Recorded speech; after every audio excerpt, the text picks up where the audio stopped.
There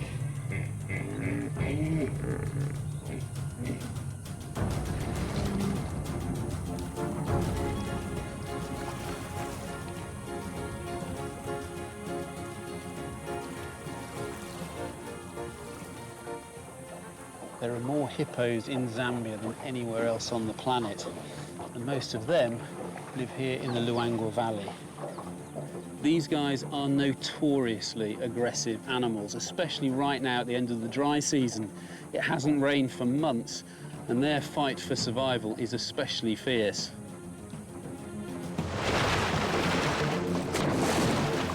By looking inside these aquatic giants, we'll find out how their bodies are built to withstand this deadly battleground, why they spend their lives in water, and we'll uncover an evolutionary story with a dramatic twist. Join us as we go deep inside the hippo.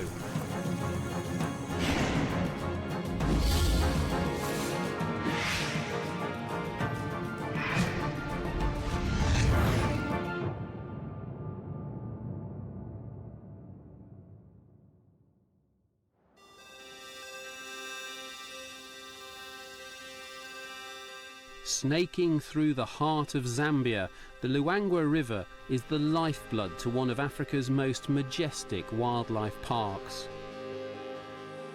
A haven for large herds of grazers and hungry predators, it's also home to some 25,000 hippos.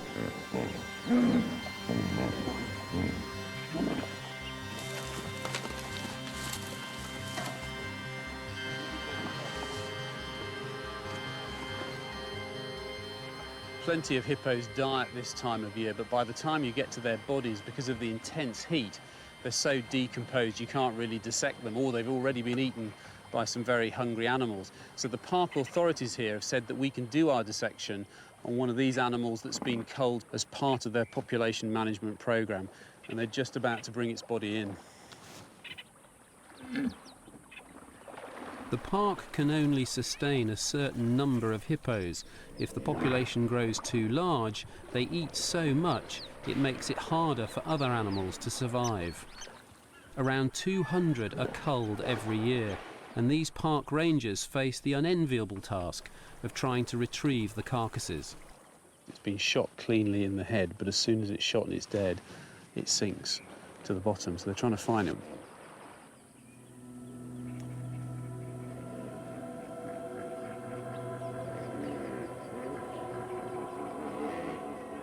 These men know how risky this is. Hippos look deceptively docile, yet they kill more humans than lions, elephants, and crocodiles combined.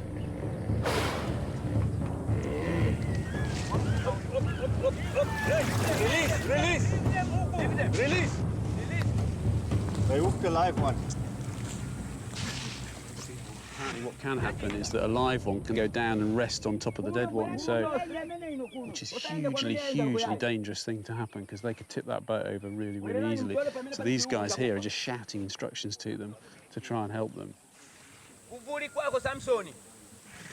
After a nerve-wracking search, the men finally recover the body.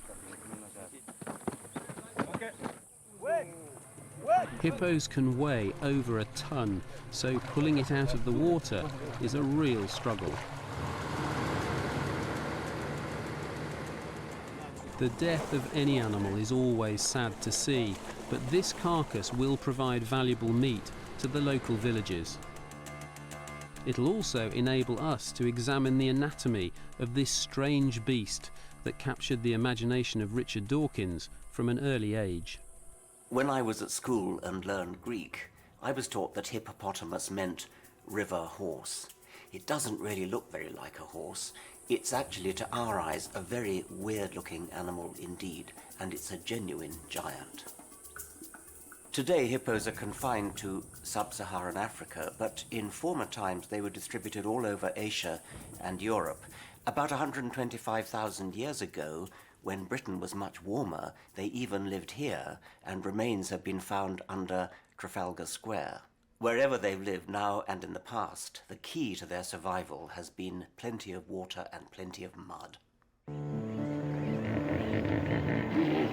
The hippopotamus likes to loll around in the mud all day, whilst other animals live life on the edge in constant fear of attack. The hippo doesn't like to rush. Too big to worry about predators, he doesn't need to move for anybody. Being this laid back, perhaps it's no surprise he looks so fat. But life isn't always easy for this gentle giant.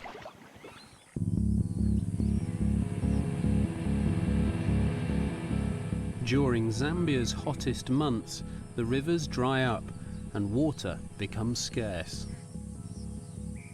It's the worst time to be a hippo. Before we begin the dissection, we want to see how these animals are coping with the drought. It's incredible, isn't it? You'd think you're walking through a desert at the moment, but this is the bed of the river. Yes, you know, if you're looking, there's a bank over there and a bank over there. Come the end of December, this is going to be wall-to-wall water once the big rains come. But all we've got is this little trickle of the Luangwa now. Derek Solomon, our guide, has been exploring this great wilderness for the last 10 years. Sweating like crazy up here. Joy Reidenberg, our anatomist, has never dissected a hippo before. And Chris Bander, our armed guard, is on standby, just in case. How hot does it get here, Chris? I mean, it's 10 o'clock now and it's hot. It's hot, about 42 degrees. This is the hottest month here. Yeah? Yeah. So this is a hostile environment. It's a really hostile environment, lack of shade, lack of food, and lack of water. It's crisis time for all the animals in the valley at the moment. To find water, most of the park's hippos abandon the dried up lagoons and congregate in pods in what's left of the main river channel. At this time of the year, pods can swell into the hundreds or even thousands. But not everyone is welcome. Further up the valley, we come across a forlorn figure in a bend of the river. There's obviously a male that has been kicked out of the pod. He's had a disagreement with a dominant bull somewhere. So there's no other pod anywhere near here, is there? No. So he's a real Johnny No-Mate.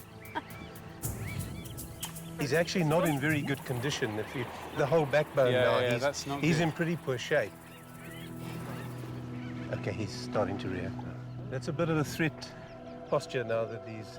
What's that? Ears upright? The way he's looking at us, Because he's turned to face us. No, we must just watch the bubbles to see which way he's going.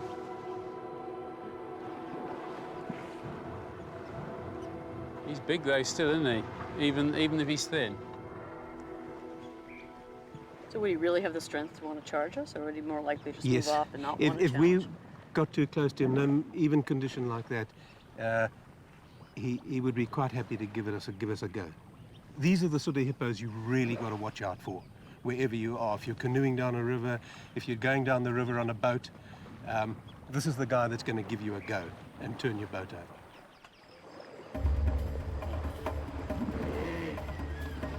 Underneath the hippo's laid-back exterior, there lurks a foul-tempered brute. Hippos don't just love water, they fiercely protect their territory, particularly when it's in such short supply. If pushed, they're not afraid to go to battle.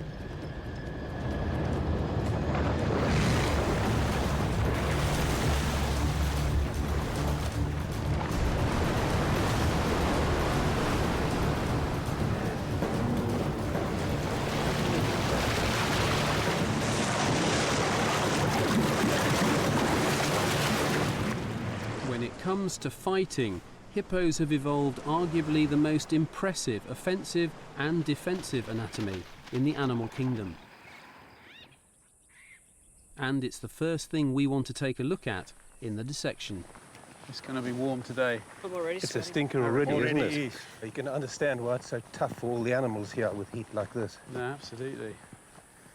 You know, obviously the iconic part of a hippo is the bit that you see, like these guys out here now. You see their heads, don't you? And it is the most bizarre piece of anatomy. I mean, there's no other head like this, is there? It's got the weirdest mouth. And it's the teeth, isn't it? Absolutely amazing teeth. I mean, they are razor sharp, knife sharp edges on these, aren't they? These front teeth, the canines and these incisors pointing straight out forwards, are nothing to do with feeding at all, are they? Nothing. Nothing. That is for territory and self-defense. Renier van Vuren, or Kudu as he likes to be called, is in charge of the culling operation. He's brought along the skull of an adult male so we can see just how big their teeth can get. When you open up this jaw, you get a real sense, don't you, of what weapons this animal has. I mean, look at that. When it's opened up like that, that's a phenomenal armoury. It kind of looks like an orc with teeth going in every different direction. Yeah, you're going to get one way or another. You're going to come off pretty badly as a result of this. Right, aren't any you? direction it moves its head, you're going to get slashed. And as the animal closes its mouth, so these teeth rub against each other and keep them razor sharp. So if these teeth made contact with a human being, end of story. That's a dead person. Definitely. In terms of the fighting they do with each other, the damage to themselves, I mean, you see the scars when you see them from a distance. They do considerable damage to each other. Yeah. All over. But all these skin marks. Yeah. Mostly always on the upper body. There's a scar. There's a scar. Here's quite a fresh one. Here's quite a long bite mark over here. There's no other animal that can take the punishment like this. So how does the hippo survive such vicious attacks? Knife sharpened, Joy's ready to find out. That's really thick skin. And very, very tough. It feels almost like elephant skin, but a lot thicker. I think that's the toughest skin I've ever had cut. The fact that they get any scars at all from those teeth is amazing when you consider how really tough the skin is. But then that also gives you an idea of how powerful those canines are when they slash at each other. And how sharp they probably And are. yeah. No, good point, absolutely. But you can see already how thick it is. Look at the size of this chunk Wow, that's that I'm starting to pull out. That is incredibly thick skin. Let's bring it up here so we can all look at it better. This is quite substantial. All of this. This is all still also part of the skin. So that's skin, it's not fat. This is not fat. This is all just You're a joking, very, I very just thick took layer it for of skin. granted it was fat. You know, Wow. it looks like whale blubber. It looks a Yeah. lot like whale blubber, but in fact, the fat is still down here. Yeah. It's a very thin layer. I mean, here's an animal that's living in a very hot environment. It doesn't need a big insulating layer of fat. But this is all actually skin. Hippos bring new meaning to the term thick-skinned. Their hide can be up to 2 inches thick. So an attack by even the most sharp-clawed predator is brushed aside as a minor irritant.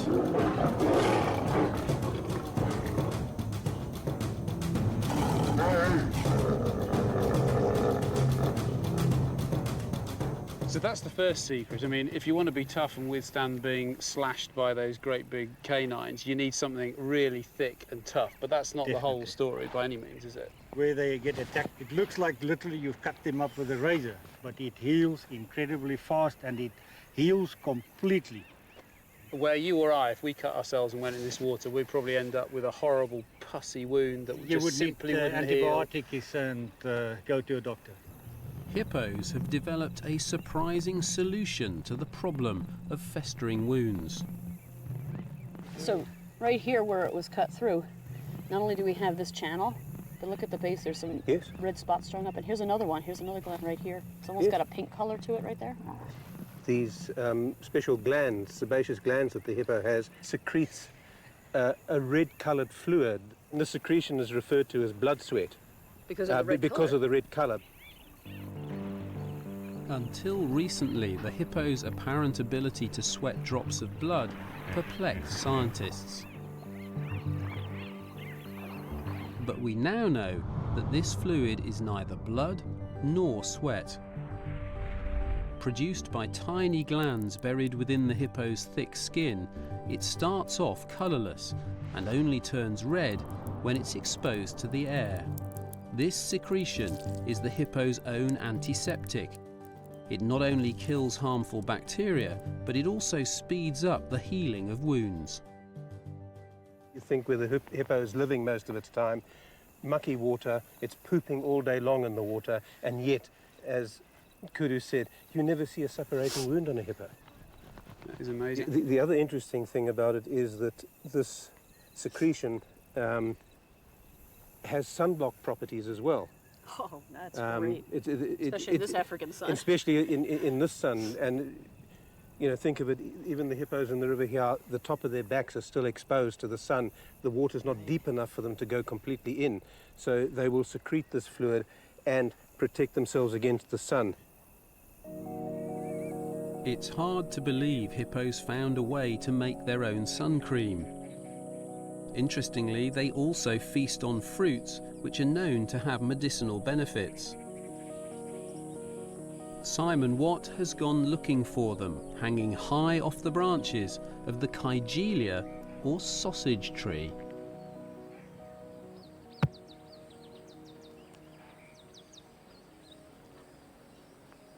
These giant fruit can weigh up to 12 kilograms. Getting through the skin takes quite a bit of work.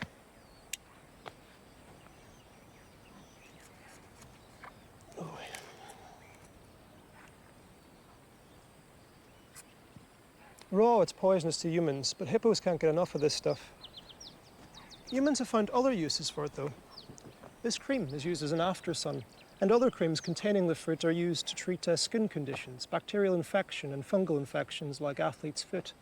Scientists don't really know if the hippo eats the sausage fruit for its medical benefits or just because they like the taste. But just think, it could be that there is a link between the hippo's super skin and this bizarrely shaped fruit. To keep his skin at its best, the hippo relies on another species. He gives a ride to hungry birds who he allows to peck away at his wounds, removing any ticks and parasites. It's the perfect arrangement for these unlikely passengers. However, this extremely tough skin does have one weakness. When it's out in the sun for too long, it soon dries and cracks. That's why a hippo never strays far from water.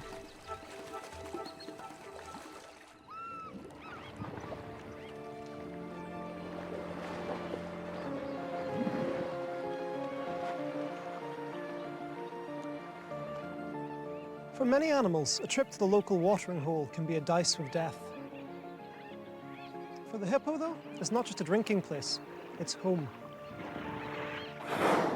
Why he left the land for the water has been the subject of folk legends for generations. The Maasai believe, in a desperate attempt to avoid the burning heat of the sun, the hippo begged the god Ngai to let it move into the water. Now, first Ngai refuses, thinking the hippo will use its huge mouth to gobble up all the fish. But then, as he watches the hippo become severely sunburned, he offers a compromise. The hippo can move into the water, but on 3 conditions. First, every so often the hippo must open its mouth as wide as possible so the god can inspect it for fish. Second, it must spread its tongue using its tail so that the god can look for fish bones in it. And third, it must come back up onto the land to feed. The hippo readily agreed to all these stipulations, and that is how the hippo moved into the water. Well, that's what the legend says anyway.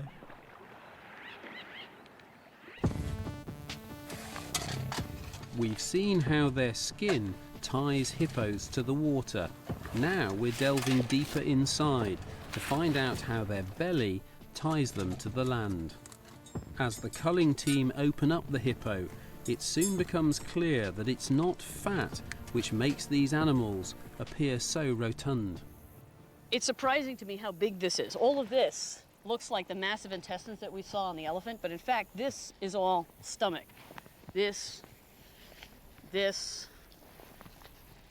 probably even all the way down into here, this. I mean, that's 2/3 of the space within the abdominal cavity. Easily.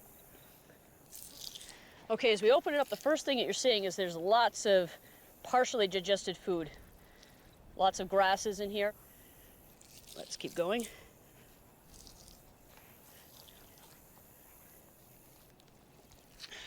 They parasites? I think they're parasites. Wow. This is not part of the normal anatomy, except that it's probably normal for hippos to have parasites.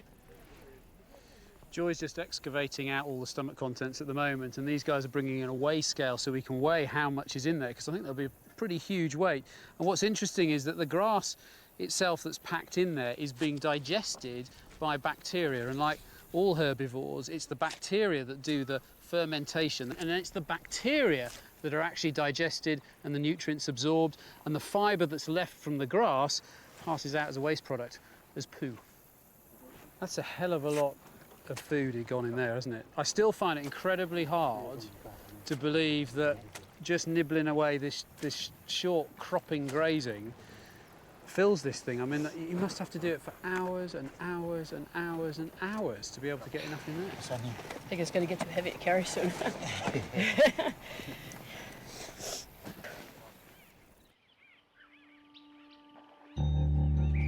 What's puzzling about the hippo's huge appetite is that you hardly ever see one eat. Most herbivores spend all day filling their bellies, but hippos languish in the water, keeping out of the sun. Only as darkness falls do they haul themselves up the steep banks and begin their secret forage under the stars.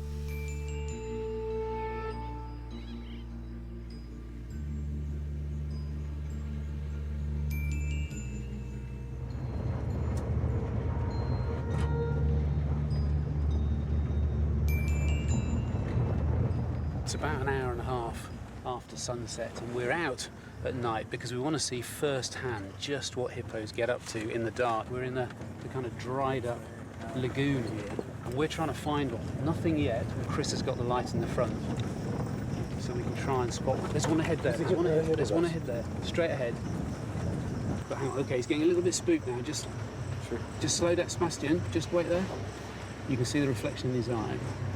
But it's almost like they're skulking about. They're so comfortable in the water. And out here on land, it's as if they're out of their comfort zone. So they just skulk about at night grazing with that huge mouth. That's it. Go on. Do you know, that is such a treat. That is such a treat. Everybody knows what a hippopotamus is, what it looks like. Everybody knows that. Yes. But how many people realise that this is what its lifestyle is? They'll graze all night? No, he could be out he or she could be out for a very large part of the night, but they'll graze for a while, then they'll go and lie under a bush and rest, then maybe graze some more and slowly make their way back to the water. And presumably, if they were doing this in the middle of the day, walking around trying to find your food, they would just simply overheat. Yeah, it was 44 degrees Celsius at midday today. This chap is, like all of the hippos, they've got to wait until it's dark, when it's a little cooler, and then start your nightly rounds. Sebastian, can we start up and very slowly try and just follow it around the corner? I just think it's such a surprise, because so many people I know absolutely assume hippos spend all their life in the water and they eat fish. So wrong. So wrong. This is an animal that I knew eats they grass. didn't eat fish, but I really didn't know they walked around on the land. What surprises me is that it's all by itself, whereas in the river, we saw them all clustered together in these groupings. I think he's already run away. What, is it down there? No. Where have you gone? How can you hide over a ton of hippo in 3 seconds? Are you sure they don't live in burrows? Yeah, stop. Here.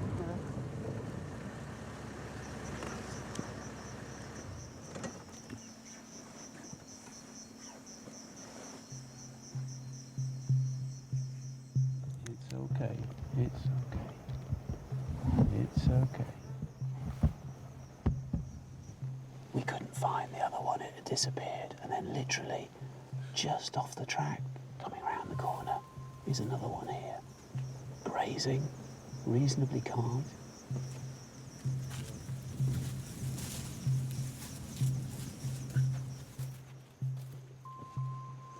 If you were out walking at night, you could so easily stumble into one, couldn't you? I think you've got to be crazy to go out walking at night, but yes, you're quite correct. I mean, you just wouldn't know that. You just wouldn't know that. That's what's incredible about this animal, is that it has this split life between being in the water during the day and being on land at night grazing. Oh, there he goes, there he goes. Oh, he's coming along this path. Uh-oh, he's coming to us. Okay, he's now speak. Look at the speed. Absolutely amazing. I can't believe how fast that ran.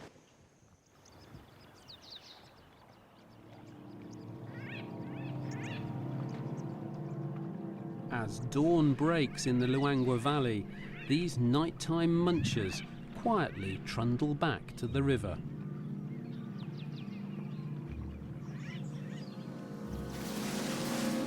With their stomachs full, they'll spend the rest of the day in the water, digesting their nighttime feasts.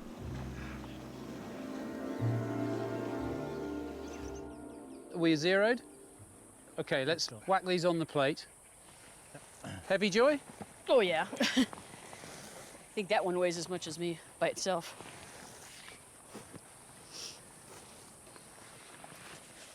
Okay, what do you got? 157.7. This is in kilograms. It's in kilograms. And imagine if they're in a small area and there are 2,000 in a pot, if you do that calculation. 2,000 times 158 kilos. Yeah, it's a pretty lot of grass. Yet the most astonishing thing about the hippo's stomach is not how much grass it can squeeze in, but the revelations it holds about this animal's evolutionary heritage. It's early afternoon in Zambia. At this time of the day, most animals are in the shade or hiding in the water. But for Joy and the dissection team, this is no time for a break. She wants to reveal how the hippo's stomach provides clues to its evolutionary past. Okay, so this is your esophagus. Food is passing like this from the mouth, and you can see my hand has entered into this chamber right here. This is the first chamber, and it is pretty massive. It extends all the way down to here. And notice the inside of the chamber wall. It's very textured. It feels like a carpet. And then we get to a ridge right over here. And this ridge signifies that we're passing from one chamber into the next. Not quite as big as the first chamber. It's this pouch right over here. So food can sit in this and ferment. The hippo's giant stomach is more than just a simple sac. It's made up of a number of cavernous chambers and blind alleys which slow down the passage of food through the stomach. The circuitous course allows this walking compost heap more time to ferment the grass. So once the food is mashed up enough by this rough surface, it goes into this last chamber of the stomach. This one looks very different from all the others. Now we're seeing really gooky looking surfaces here. This is where all the digestive juices are squeezed out, and this is what's actually going to help to break down some of the food even further chemically as opposed to mechanically. And this is the equivalent of the true stomach. This is what a carnivore would have, just this stomach. All this other stuff only herbivores have.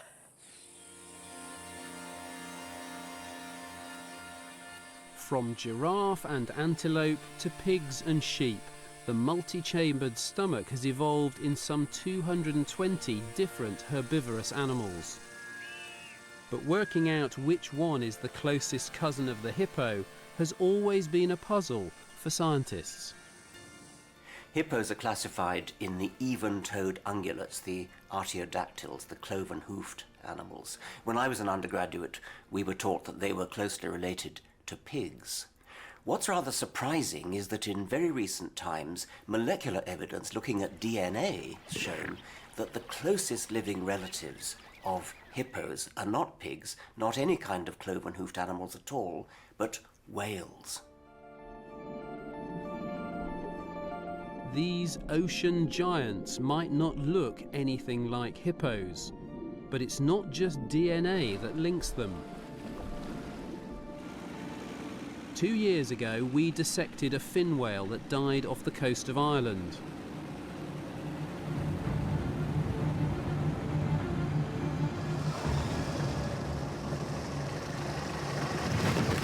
Inside its enormous gut, we found it too had a multi-chambered stomach. We're looking at the beginning of the stomach, one of the chambers of the stomach here. This would be the next chamber. For joy, it's anatomical proof of an ancient connection to the hippo. So you might wonder, why would a whale have a multi-chambered stomach, considering that it's a carnivore, and most carnivores have just one very simple stomach, because all they have to do is eat very high energy food. A multi-chambered stomach is what you see in an artiodactyl, like a cow or a sheep or a giraffe, even the hippo. So it shows that whales actually are related to a terrestrial ancestor that ate plants. This remarkable discovery has forced scientists to redraw the tree of life for these animals. The first artiodactyl emerged 67 million years ago, and soon split into the camels, the pigs, and a third group which contains all the other modern species. And it was off this branch 59 million years ago that the ancestor of both hippos and whales evolved. These two giants continued down their separate evolutionary paths, leading to the very different animals alive today. What I'm doing right now is just laying out the intestines. Okay, perfect. This is the small intestine here. This is where most of the nutrient absorption is going to take place. But once we get to right about here, we're entering into the large intestine, and its primary job is to reabsorb water and conserve that water. So if you look at an animal that has a really large intestine, it's going to be very good at pulling that water back. Those animals tend to have a very small stomach, though. This animal is backwards, so it's got a really large stomach. By the time it gets down here, this is actually really quite simple. So they're not doing very much water absorption, which explains why the stuff that comes out on this end is kind of wet. And if you ever watch a hippo in the water and its tail goes back and forth really, really fast, it kind of looks like, pardon the expression, the shit hit the fan, because it's just spraying everywhere. A hippo unleashing its load is such a comical sight, it seems like they do it for fun. But it serves an important purpose.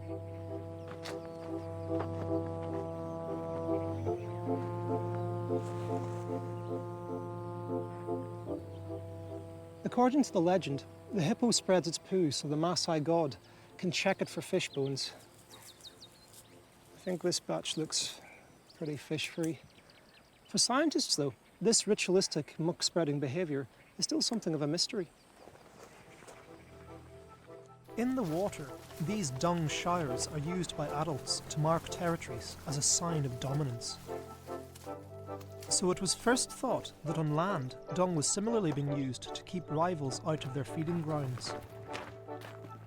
But it then became apparent that on land, hippos aren't territorial at all. Individuals from different pods will often feed and poo in the same areas. It turns out the dung spots mark a trail. But where does it lead? It might look like some sort of man-made drainage site, but in actuality, this excavation is a pathway that has been carved out by hippos. It's about 1 hippo wide and leads down the steep riverbanks to the water. By spreading its dung when on land, the hippo leaves a trail that can follow even during the darkness of night, from its feeding ground to its chute and back to the safety of home. For the hippo, all roads lead to the river.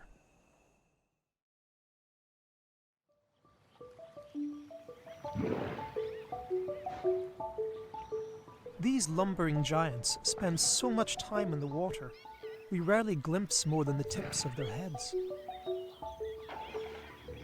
So what do they get up to when they sink out of view?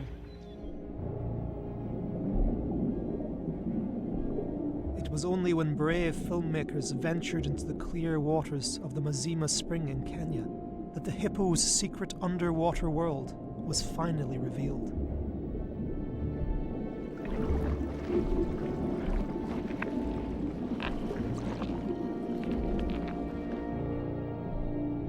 This is a place where they give birth and nurse their young,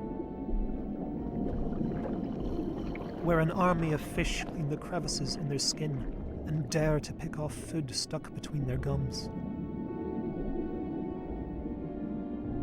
The hippo's laid-back attitude to life clearly continues underwater too.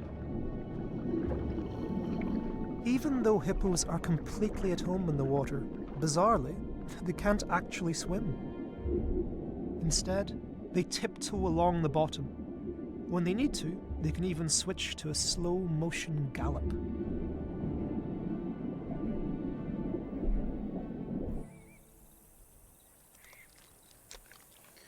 Joy's in the process now of taking out the lungs because we want to lay them out and look at them in relation to how this animal has mastered the environment over there, the river.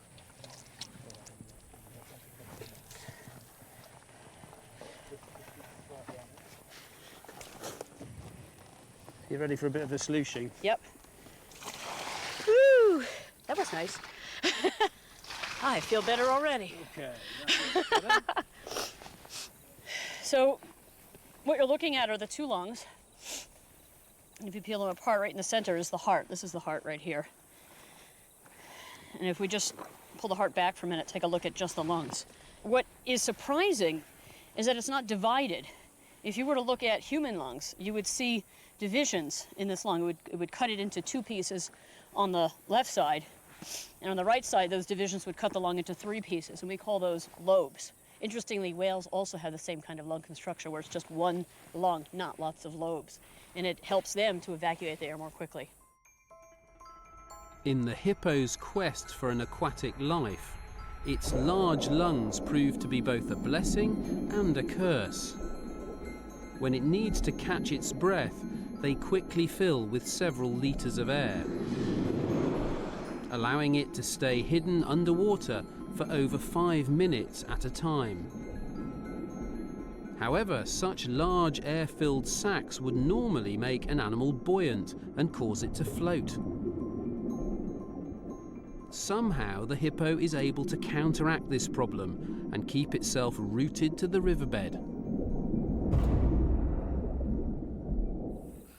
The secret to this conundrum lies inside the legs.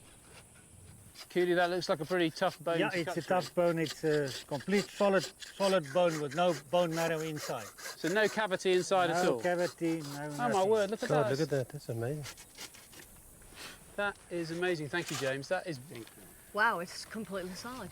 So we would expect to normally see a cavity in there for marrow. Yeah. So these must be really heavy, really, really dense bone.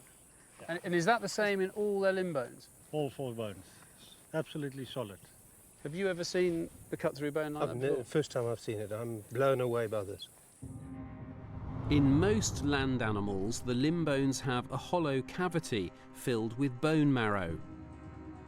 But in the hippo, this space is packed in with yet more bone. So its legs act like a diver's weight belt. As ever, the hippo has opted for the easy way out. Why swim against the current when you can go for a gentle stroll? The hippo's heavy bones make floating impossible, so when you see its eyes peeping out of the water, you can be sure his feet are firmly planted on the bottom. Kudu's guys are now preparing to pack up because they've got a very long, very hard drive home. But Joy's got one more thing she wants to take a look at.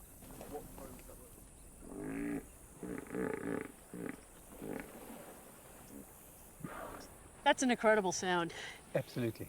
Now we know you can hear that in the air, and certainly when they're in the water, just their nostrils are sticking out, not the whole mouth, and so it's probably being emitted here from the nostrils. But this is actually where it's generated, the larynx or voice box, which is right here. So this is going to be the magic. This is where sounds are initially generated, perhaps modified here. Why don't we take a look at this? Absolutely, because as a communication enthusiast, this for me is the highlight of this whole exercise. I know, this is where your research and my research really overlap, so this will be quite exciting. Joy and Derek share an obsessional interest in how animals talk to each other. Whilst Joy's passion comes from investigating the songs of whales, Derek favours the sounds of the savannah.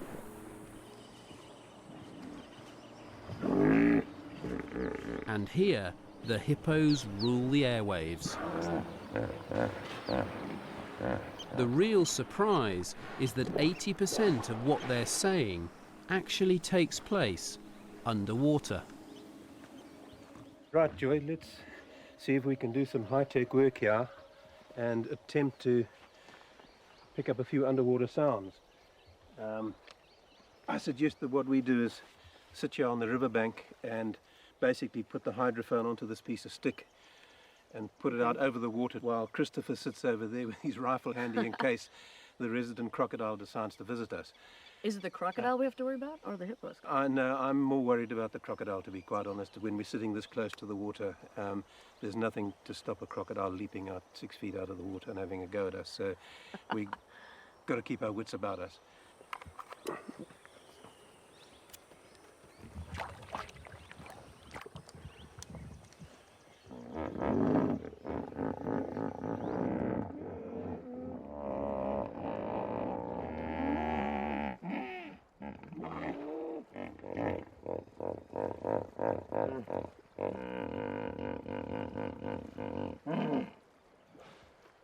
That was awesome. That was crazy.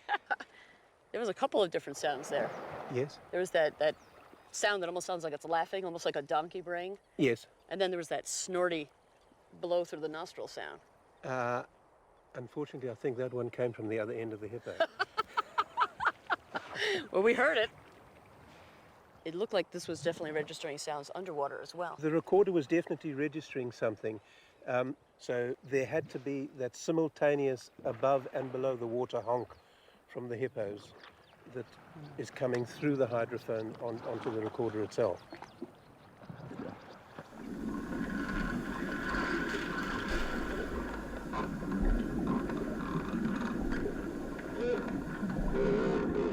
Some of the sounds that I've recorded are grunts and groans. There's a squeal that sort of goes, meow. But the most bizarre of the lot is clicks that they make. Clicks? And it's been likened to the clicks of a killer whale. We can only guess at what the hippos are saying. Dominant bulls may be warning rival males to keep out of their patch. Mothers may be making sure their young don't wander off too far.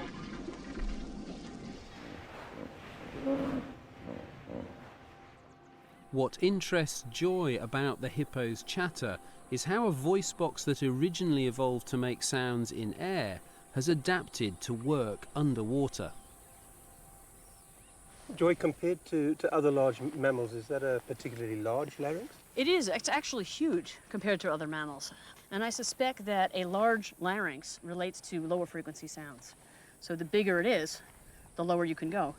And the low frequencies make sense because they travel farther. So if you need to communicate to the next group of hippos down the river or up the river, you want something that's going to really travel. So we've almost got it free here. Come on, come on, come on. There we go. That. Wow. That is one really big voice box. Okay, and now if we open this like a book, you can stand up and see this a little bit better. Yep. Look at that. Wow. That looks like a baleen whale. That you see the inside phenomenal. Of this. You see these two bands? Yeah. These are the vocal folds. Yeah. Or look in the lay size terms of that them. people call vocal cords. Yes. The first thing you notice, and I find really fascinating, is that they're not oriented the way they are in a terrestrial mammal. It's a totally different way of making sound. In most mammals, the V-shaped vocal folds sit across the airway. When air passes between them, they vibrate and generate sound. But in hippos, the vocal folds are rotated 90 degrees, directing the air into an expandable sac. It's thought this sac then transmits the sounds into the water. When I'm pushing on this sac, there's a big cartilage right in front here. But my finger is actually right here. Can you see me pushing on that? That's kind of where the sac is, right about there. Now in baleen whales, this flexible part of the sac bulges way out. So it's taken this arrangement and really accentuated it and made it an enormous sac. And of course, baleen whales make the lowest of the sounds, and they can propagate those sounds over half an ocean. So we know that they have really exquisite transmitters for making sound. Hippos probably are a miniature version of the same system. That is absolutely awesome. Wow. My favorite organ.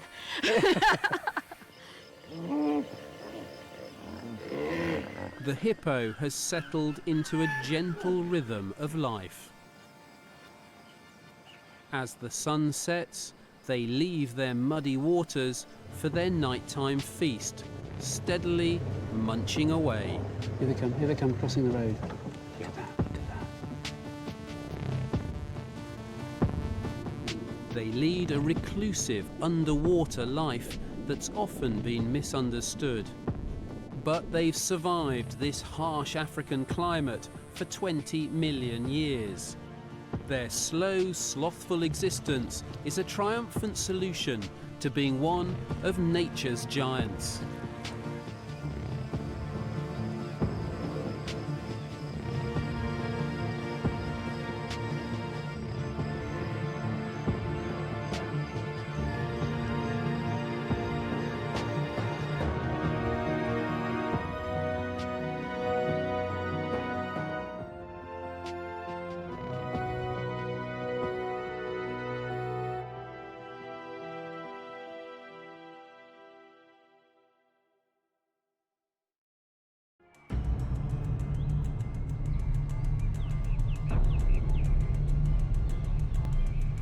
This is the pinnacle of billions of years of evolution, the most complex tangle of life anywhere on Earth. The jungle. Half the world's species live here, millions upon millions of life forms. It's a land where waterfalls flow upwards, where life springs from death, and where the minute rule the mighty. It can seem overwhelming, yet, if you look closely, there is order in this chaos. For the first time on Inside Nature's Giants, we'll be unravelling the anatomy of an entire ecosystem. To do this, we'll need chainsaws and microscopes, ropes and traps. We're going to lift the lid on the jungle to reveal how the anatomy of every bug and tree holds the key to the survival of all the creatures around them. Join us as we go deep inside the jungle.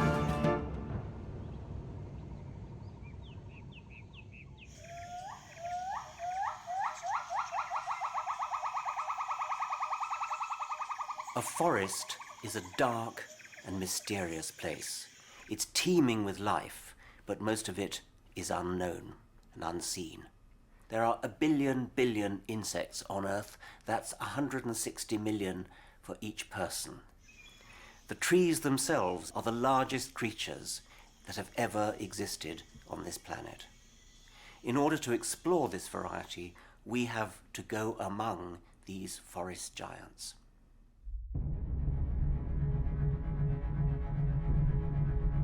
One of the world's last pockets of pristine rainforest, supporting an outrageously rich diversity of life, is the Danum Valley in Borneo. There are more tree species here in one 20-acre plot than in the whole of the North American continent. Heavy. This jungle is the toughest challenge the Inside Nature's Giants team has faced. Be very careful.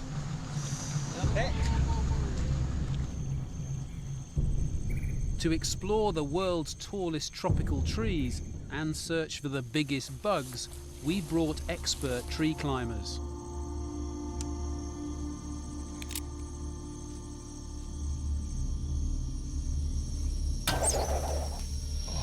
Went high again.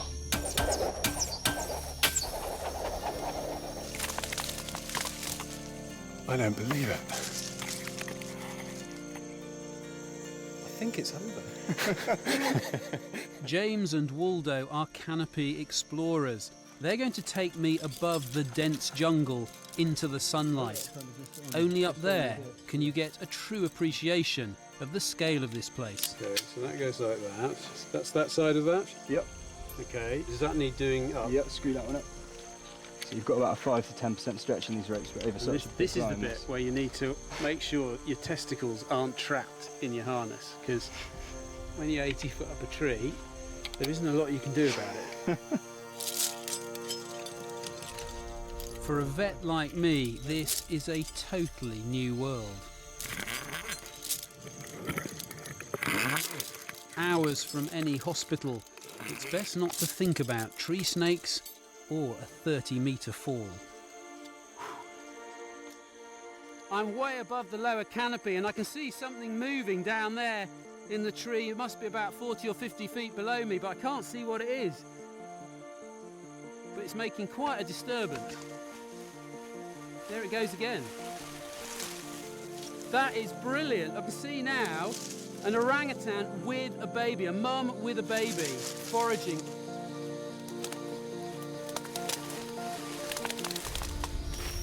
Got orangutans. There's still a fair bit of rainforest left in Southeast Asia, but it's incredibly rare to find it in this condition because most of it has been ravaged by logging. And to see wild orangutans here, it really shows just how good this forest actually is. Biologist Tim Cockerill studies the animals that live here. He'll be our guide on the ground. It's just amazing. I mean, I can see the river over there, and the canopy just goes on and on and on.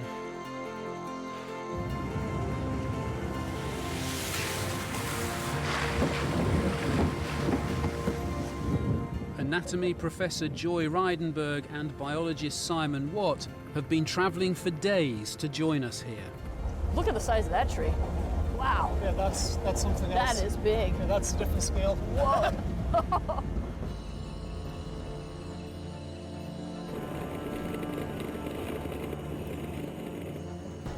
Our bug anatomist, Professor Malcolm Burrows, has studied the innards of insects for 40 years. But he's never set foot in the jungle. His work takes place in his laboratory in the University of Cambridge. Now he's brought his lab to the bugs. Whoa. You won't need head torches now. Fantastic. Come on in. Hey, I thought we were going to be doing field work. Welcome to our field lab. Whoa.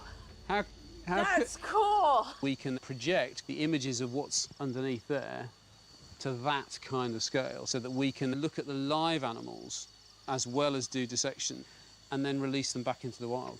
Did I imagine the inside of an insect is just lots of fluids spilling around? There are muscles and guts and strange sorts of kidneys, but with a good microscope it's not much different than wading inside a whale. To understand these alien-seeming creatures, Malcolm wants us to abandon our preconceptions about how life works. These animals face the same problems as us, but their solutions are locked inside their tough external skeletons. This is a female cricket that doesn't breathe through its mouth or through its nose, which it doesn't have. Instead, what it does is it breathes in and out through a series of little holes in each of the segments of its body. So can we see those openings? Can we see them under the microscope? We can indeed. And is it a valve or is It's it a valve, yes. You're seeing the plate of the valve actually moving right there. here? Yeah, So are there a whole row of these up and down the animal, like portholes on a ship? that's right. Now if I scan along... It's that another slit, one here That's right. with the door, if you like, the valve right in the middle of it. That's exactly it. And if we moved on to the next segment and so on along the body, we would see that pattern repeated.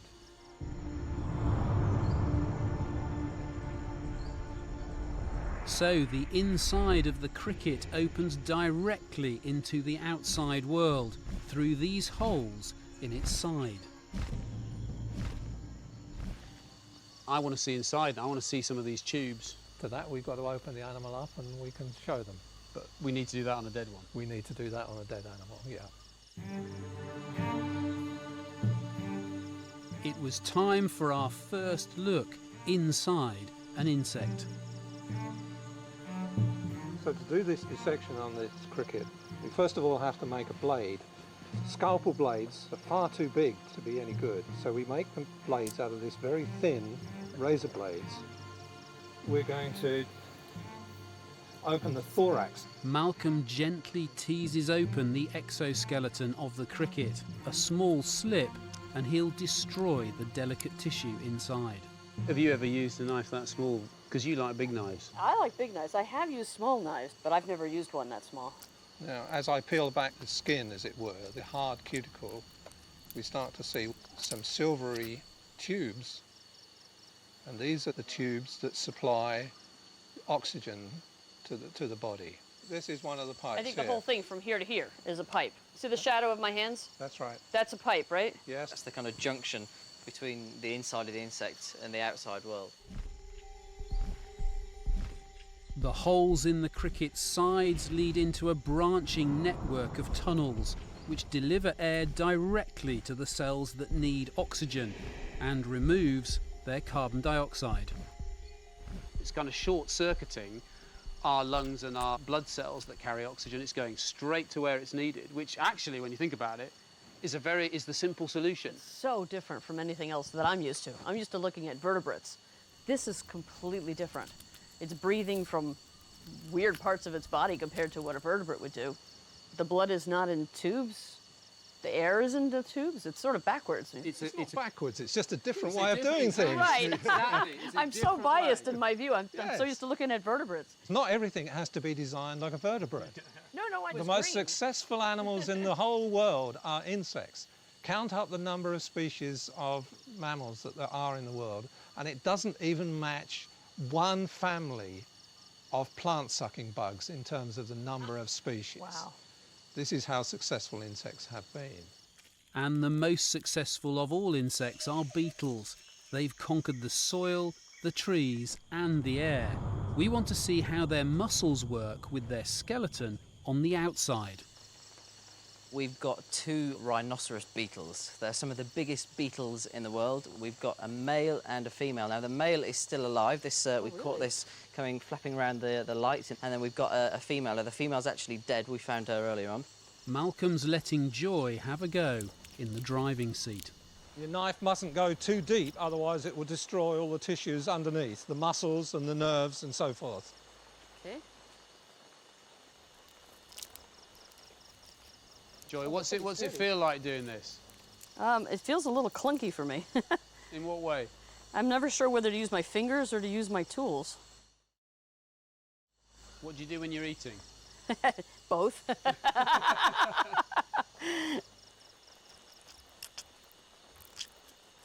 You can see that there is a huge muscle. Wiggle the tibia around and you should see the whole muscle move backwards and forwards. Yes, I do see that. Oh, Okay. wow, that's really good on here. Do that again, Joy. Unlike us, beetles don't have muscles attached to the outside of their skeletons to pull against each other and flex and extend a limb. Instead, their muscles have to run under the rigid exoskeleton, pulling the limb from inside.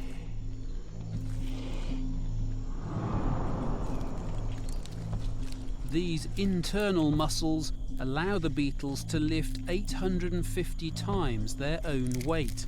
That's like a human lifting 10 African elephants. But this rigidly packaged power that beetles and their family, the arthropods, share comes at one great cost. Arthropods owe their great success to their body plan. They have a hard exoskeleton, jointed and with hollow limbs. And there's a fundamental problem with hollow limbs is that they don't scale up. Beyond a certain size, they can no longer support the weight of the animal.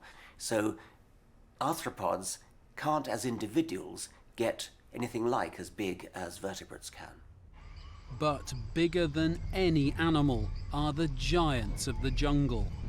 Trees are the largest of all organisms, and the way they work shapes everything that lives around them.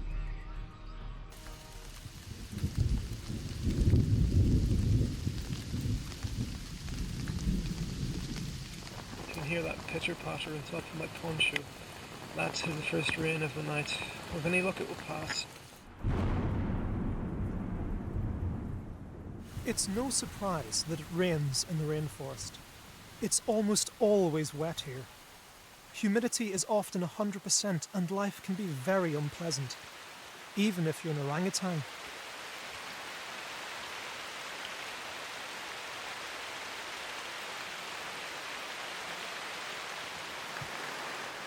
What is surprising is that much of this water comes from the ground beneath our feet.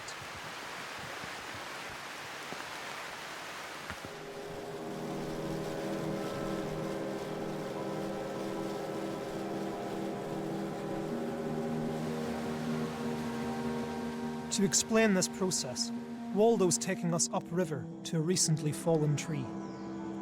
The reason these trees are so huge over here is because they have immense competition from all these other giants that are surrounding them. The surrounding canopy here is absolutely huge compared to, say, an English woodland. So these trees have to push up a good kind of 30 or 40 metres until they're outside of that canopy, and then they can start branching out and getting all their leaves out and collecting some of their sunlight. It's a race to the top. Exactly. And then you get fatter. Yeah, so it's this race for the sunlight that's actually caused trees to become the largest freestanding natural structures on Earth. And it's inside these massive structures that the jungle's water flows. A tree trunk is built from a series of concentric tubes. First is the bark, which acts like skin to protect it. Just underneath is a layer of tissue which transports food from the leaves to the rest of the tree. Then there's a ring of growing cells where new wood is made.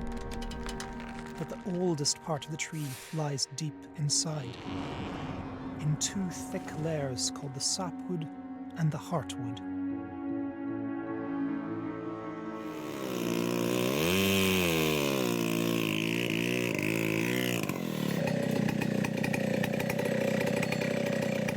See down the middle here what's known as a heartwood. So this is dead cells. The cell walls are still intact, but they've been filled up with resins and gums and tannins. And that's the kind of the stiffest, most brittle part of the trunk. That's mainly structural now. This is obviously not pumping the water in any shape or form. No, not at all. So how is the water getting up through this? The water's getting up through it in the sapwoods, and that's technically dead. It's made up of these really thin tubes, 30 to 40 hundredths of a millimetre in diameter. So tiny little thing. And we're talking hundreds and hundreds of litres per day that these trees are moving. So it's a huge amount. So the water is moving through solid wood, which is actually a bunch of hollow, dead cells. You can see them in these electron microscope pictures. It's through these hollow cells, a fossil of the tree's former self, that the water is pulled up from the roots. How do these long dead cells move all this water? There's a lot of water evaporating from the leaves, and this is partly how the tree regulates its temperature. Obviously a tree's got to stand here really exposed on a hot day, and it has to keep itself cool somehow. So we're saying in this layer in here, all the way around here, are all these tiny little straws that go all the way from the bottom into the branches, and so as water evaporates from the leaves on the top, as water's lost, it's just pulling water all the way up 150 feet into the leaves, where some of that will then disappear into the atmosphere. It's this flow out of the leaves, driven by the sun, that pulls more water up through all the wooden tubes.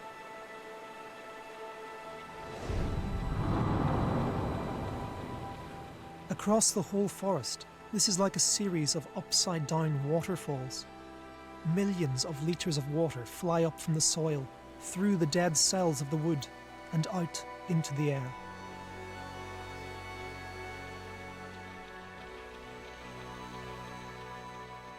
The trees form their own rain clouds.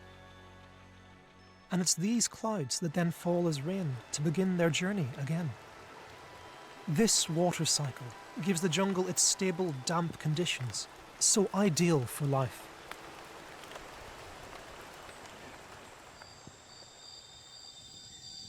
But it also creates a dark and densely crowded environment where eyes have only limited use.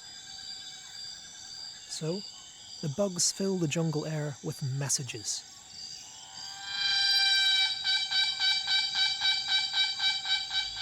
What on earth is that noise? This is. Sounds like a circular saw to me. It's the 6 o'clock cicada. There we go. 20 past 6, it's late. That's a cicada. It's a cicada, yeah. It sounds like a car alarm, doesn't it? That's presumably lots and lots and lots of cicadas. That's just the noise you can hear is just one cicada. One individual. Yeah. I think We've got cicadas here, haven't we? Oh my goodness! Whoa. That's huge. He sounds like a crazy kid's toy. You know, one of those talking things. You pull it and then it goes. Yeah. The reason that they're doing it is to attract a mate. So it's the male cicadas that make this noise, the males that have got this sound-producing structure. I reckon this one is capable of making those really loud noises that we hear earlier. Can we have a look at that under the microscope? Let's try and put him under the microscope. So the way I'm holding it, you can just see my thumbnail at the bottom of the screen, and above that is a big black flap of black cuticle. Okay, so that's this big area here. That's right. Okay. I've moved it a little bit forward so that we see behind the flap some ribs. They will extend all the way back toward the middle of the body. So from here, underneath the black flap, right down here. Yes. There are huge muscles which contract very fast, and they pull on those ribs and they make the whole structure vibrate at very high frequencies. To make sure they don't drown each other out, different species take it in turn. Each has its own broadcasting slot.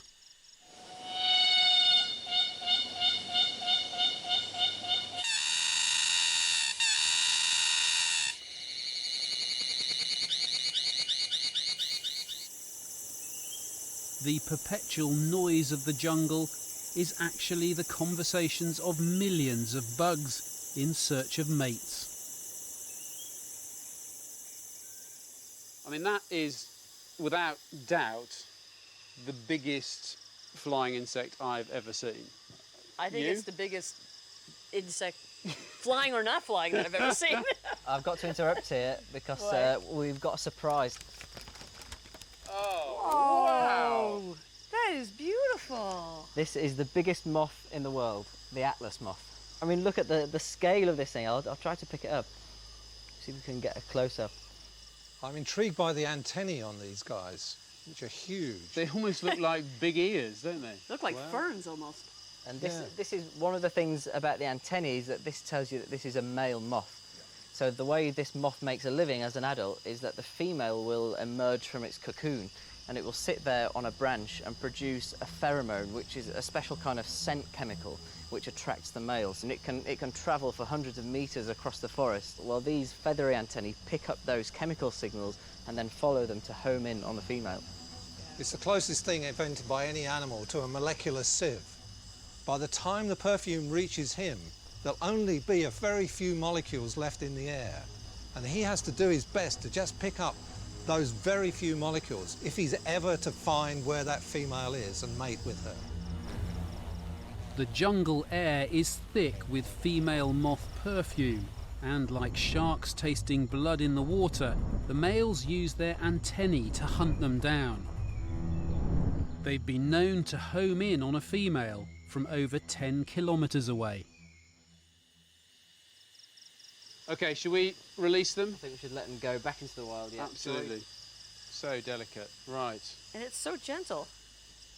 There we go. The noises and smells here may seem chaotic, but they're coded signals. And for the animals that rule this jungle, these signals hold the key to their power. Hey guys, check this out. We've got a bit of an invasion in my camp for the night. What do you see, Waldo? Looks like fire ants everywhere. Oh no! You might think it's the big animals that dominate the jungle. But this land of giant trees is ruled by miniature armies. And these fire ants, they forage across huge areas. So you imagine why people don't like these things, because they've got a really nasty sting. I mean, they're called fire ants for a reason. They all sting en masse and it feels like you're on fire. Have they got you? I think they just got me. I stung you? All right, I'm moving out of here. Are you okay? I think so. They go right through the leech stuff. Yeah. Okay. It's been estimated there are 9 billion tons of ants on Earth. That's roughly 40 times the total weight of human beings.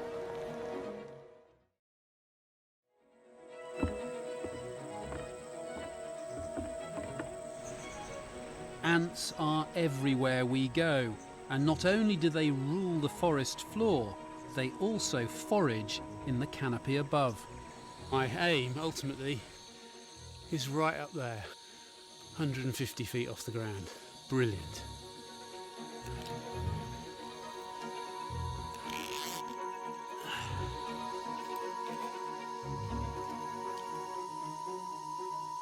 You can consider this tree as kind of 3 main habitats, if you like. One down at the bottom amongst the buttresses and the roots, a second one in amongst that epiphyte where the big bird's nest fern is, and then a third one, the huge canopy at the top of the tree. Consider them as 3 cities joined by a superhighway, which is the trunk which animals can scurry up and down between the habitats. It's surprising that, apart from the ants, I haven't seen a lot of other life up here. Yeah, it could be the ants actually that are preventing anything else from living there. They're quite territorial and they don't want other things to invade their territory, so it could just be the ants. The supreme ruler of this forest is the Malaysian giant ant, the biggest in the world. Each colony can spread over 8,000 square metres of the forest floor and then far into the treetops above. But how do such small animals rule such vast territories?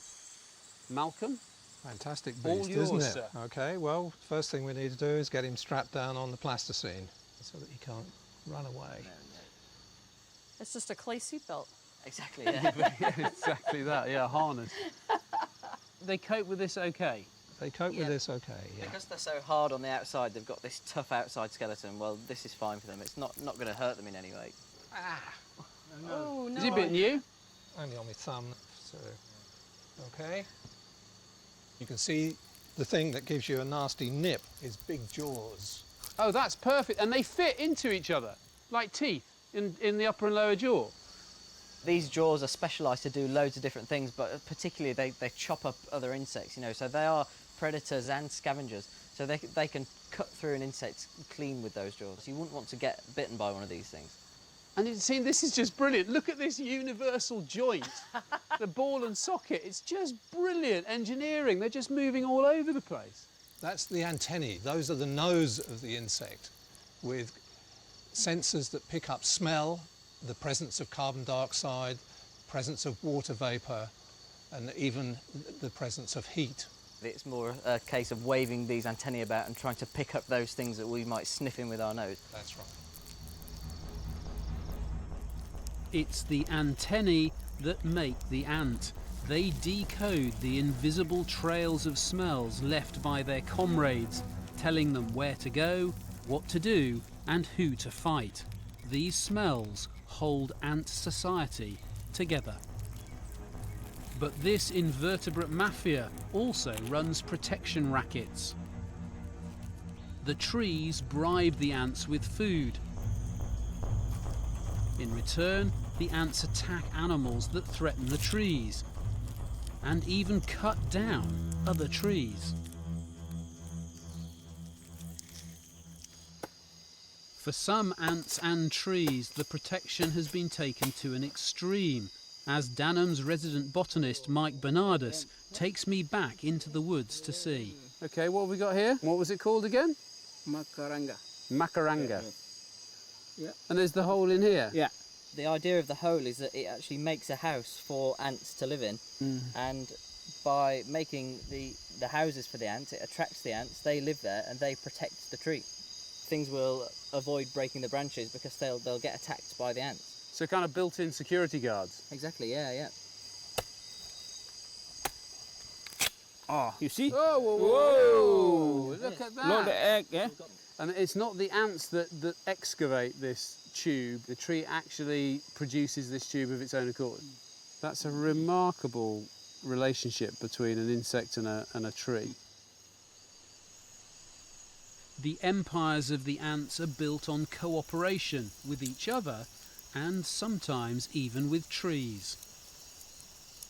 The rainforest at first appears confusing, yet beneath the surface we're starting to see a pattern. Everything seems to rely on everything else. And some creatures here have turned this dependency into a sinister way of life. The minute you set foot in the jungle, you're besieged by things that want to eat you. From the top predator to the tallest trees, everything is on the menu, and that includes us. Thanks for pushing me in the mud, Mark. Right, you're going to get through the mud. How on earth are you going to pick up leeches if you don't go through the mud? Tiger leeches are parasites. It's hard to imagine they're useful. But nightmarish creatures like these hold the jungle in balance.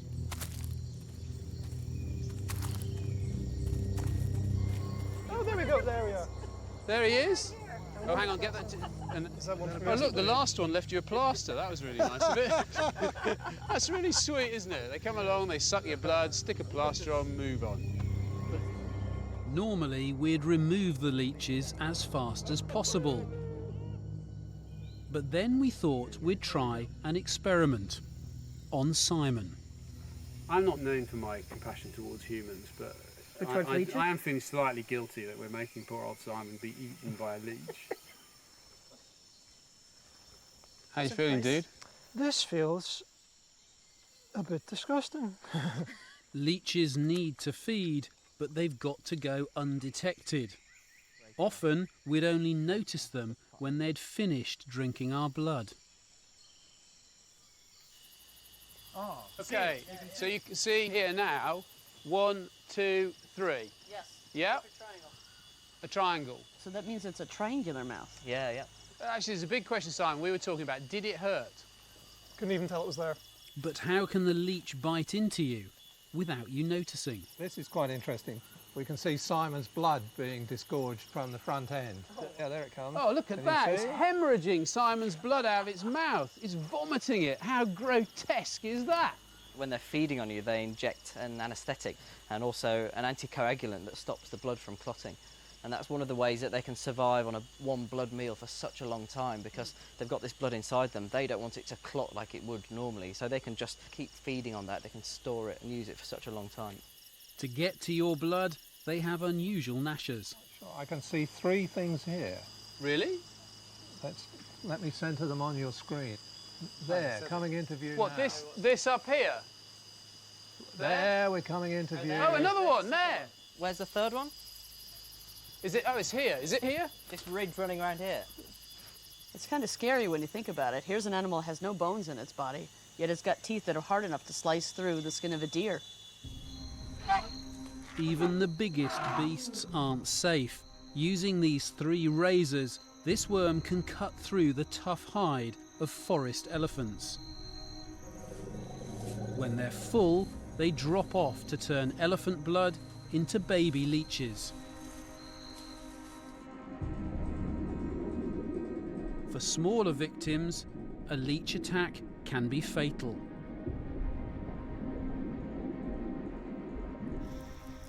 There are millions of parasite species in this jungle, and what they eat dictates what survives.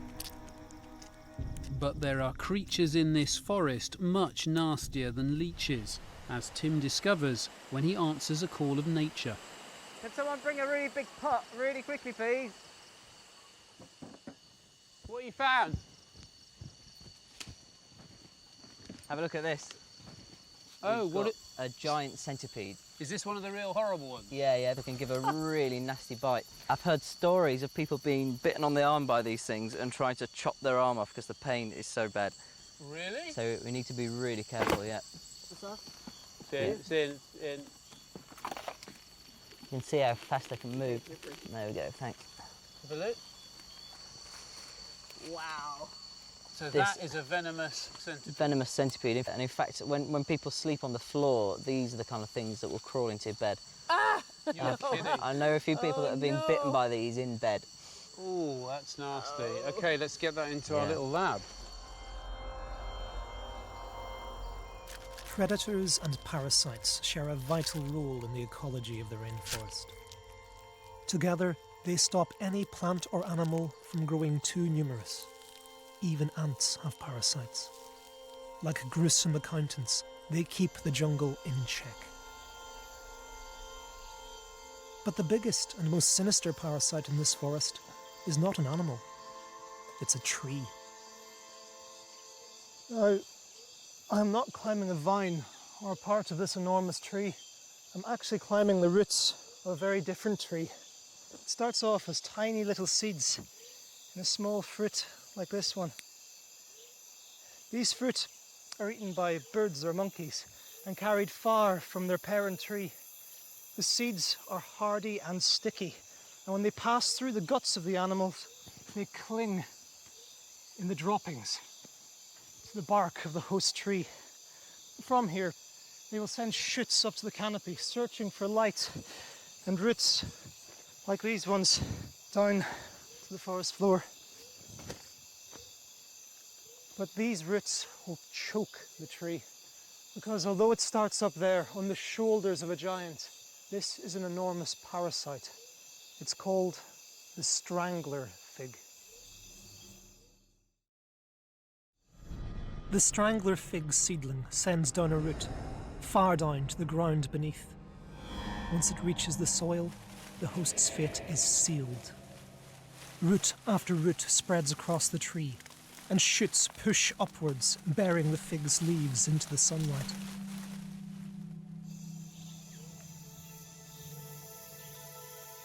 On another tree, further into the jungle, we can see the consequence of the strangler's work. Here, the battle is over. The tree is dead. Up high, the fig spread its canopy, eclipsing the leaves of the tree, robbing them of light. While down here, the fig's roots choked those of the tree, depriving them of essential nutrients. This is a murder that could take over a century. Eventually, the trunk will rot, and all that'll be left is a hollow where once a giant stood. By the time the strangler has killed its host, its network of roots enables this enormous parasite to stand up unsupported. A giant in its own right. To understand the mystery of what sustains such giants, we must delve into the dirt below. The soil is so thin, just a few centimeters thick, that the trees must extend their roots sideways, not down.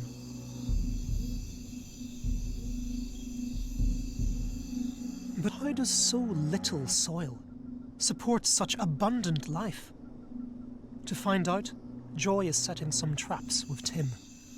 So we're going to set some pitfall traps. So we've got some big buckets, we've got some smaller pots. Okay. And the idea is, in the leaf litter, you get loads and loads of different animals. So we're going to sink these buckets, and the idea is that they'll just crawl along and they'll fall into the buckets. How does this compare to chopping up a giant whale? Actually, I think this is harder.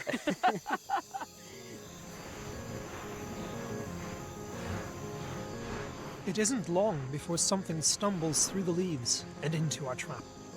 Hey, is that a dark knot? Oh, no. Is that a pill bug? Yep, pill millipede. Oh, really? I mean, look at that. For armour plating, that's about as good as it gets, isn't it? Oh, here we go. Yeah, it's just starting to unravel. Here we go. Give it a roll around so it doesn't. No. Did it just throw something out? Did it just poop on you? That has left me a gift, yeah. Oh, It's made its feelings perfectly clear, hasn't it? It's the waste disposers that hold the key to the forest. Millipedes are more important than earthworms here, turning over the soil and producing hundreds of tons of manure per acre. By quickly recycling the limited nutrients, they help keep the jungle ticking over. And how they do it comes down to legs. We want to see how our millipede moves compared with its many-legged cousin, the centipede. Come on, matey. Oh, that was perfect then. Great pictures. That is actually beautiful, watching that wave motion progress down the body. As a predator, the centipede needs to move fast. Oh, The legs in each section take it in turn to propel the body forwards. But the millipede couldn't be more different. It needs power, so it moves each pair of legs together, giving it more force to push its blunt head through the leaf litter. Constantly churning the leaves makes them rot faster, allowing nutrients to be sucked back into the trees. And dead leaves are so precious, some plants have found a way of catching them before they reach the ground.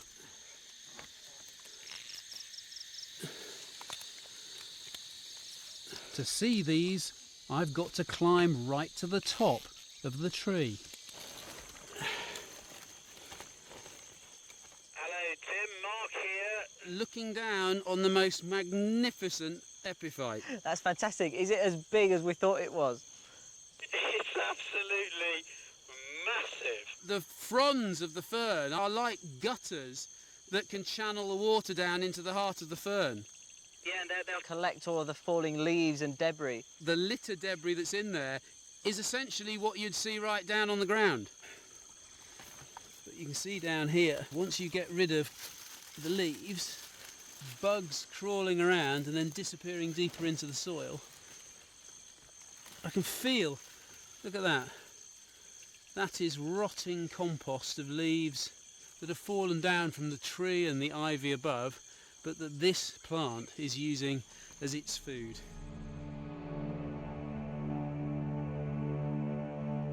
These hitchhikers have everything they need: food, water and sunlight. And they don't even have to build a trunk to get up here. But eventually, all that grows up must inevitably come down.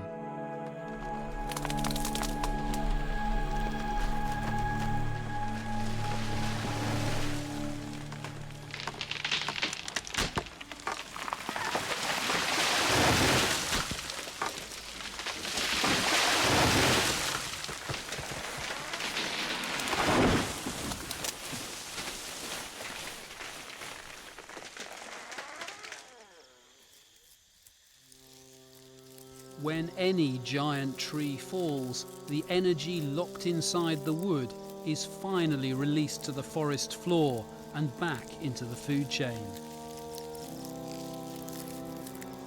Over millions of years in these warm, moist conditions, these life cycles have bred new opportunities, which have been seized by an infinitude of species. But just as we're beginning to understand these cycles, the very fabric of life here is under threat.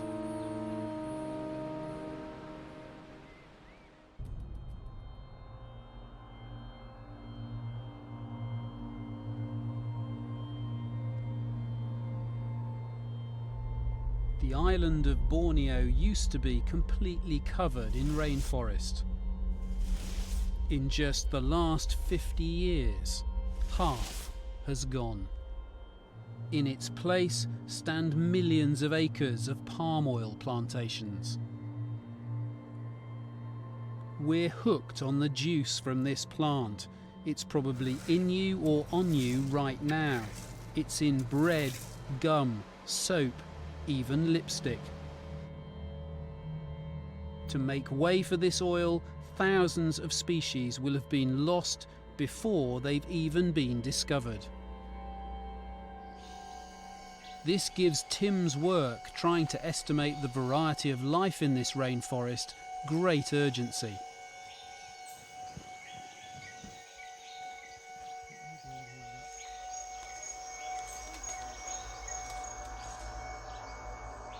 The most effective way to assess the rainforest's biodiversity is to release insecticide into a single tree, then count the bugs that fall.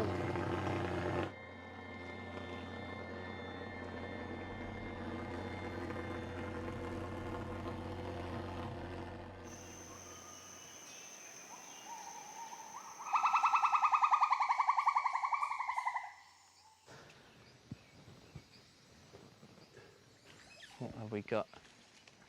Oh, look at this. Here we go. It's a twig. A twig and a twig insect. I don't think I've found one as big as this before. Yeah, there are not many stick insects that get bigger than this. And compare and contrast that. This is a juvenile megastick. These are the world's longest insects. This is the first time Tim's ever seen one.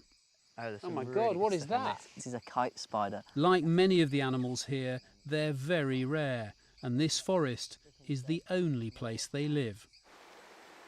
And so this is just a tiny sample of the things that we found. So we've got this amazing mantis that we saw, this big chunky mantis. We've got this huge, huge stick insect. But then the thing that blew me away is this thing here.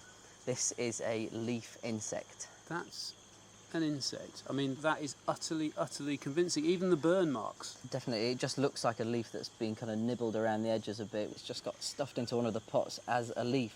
It was only when we looked through the samples afterwards that we realised that this was a leaf insect. And you can see in this is stored in alcohol here. This is where the real diversity is. We've got loads and loads of different species. These are the things that we get all the time, this massive diversity. The things that you think is kind of bits of dust, well, they turn out to be insects.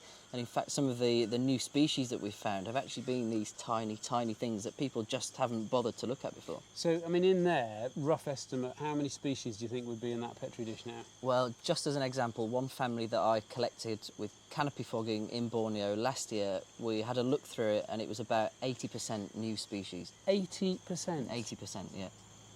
That's extraordinary. You'd run out of names for them. And it'd take years and years to go through all of these samples and name the new species. Of the tens of thousands of animals we caught, there could be thousands of new species. All organisms we've simply never seen before.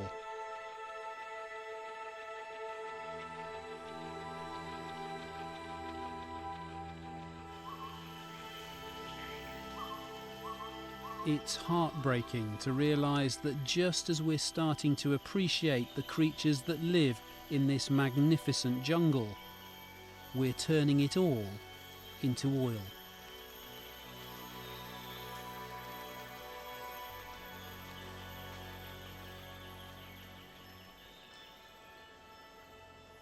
When we came here to explore giant trees, we really didn't know what to expect. Most of us don't think that much about the smaller animals that dominate our planet. But in the few days we've spent investigating a world so full of alien-seeming creatures, we've really felt our insignificance in the grand scheme of life.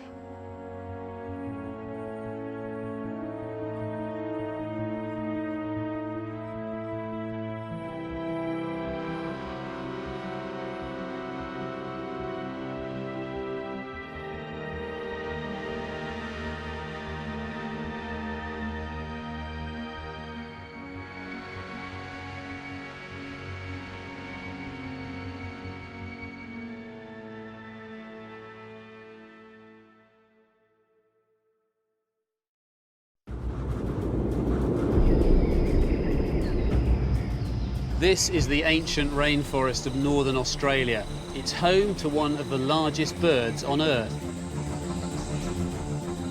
We're here to explore why this mysterious animal has been called a living dinosaur, and to find out why it's regarded as the most dangerous bird in the world. But we won't find one up here. This monster lives down on the ground.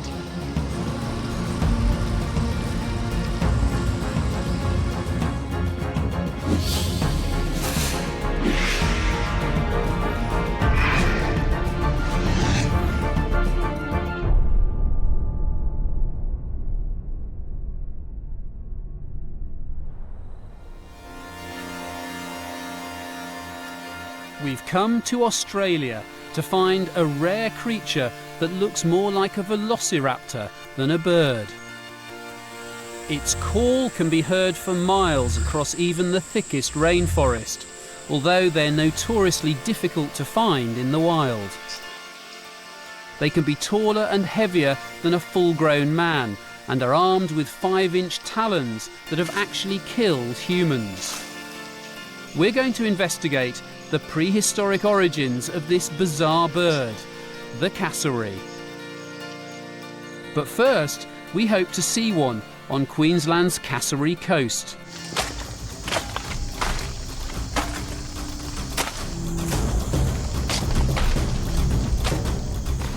Biologist Simon Watt's going to search in the heart of the jungle. Anatomist Joy Reidenberg's going to try the beach. And I'm following a lead further inland.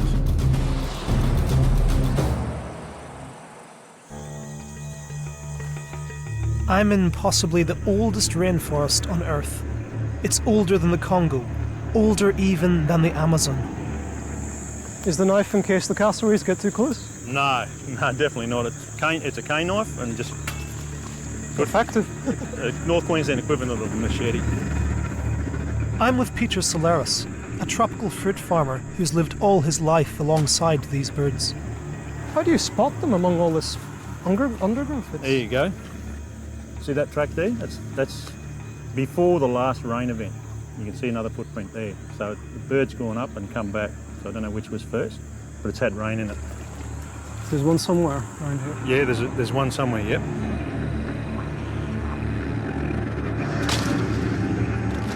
The jungle is so dense that they could be a metre away and you'd still not see them. Unfortunately, I found nothing but tantalising footprints. I can't believe it, it's right there. Wow. A wild cassowary just walking right in front of me. This is really unbelievable.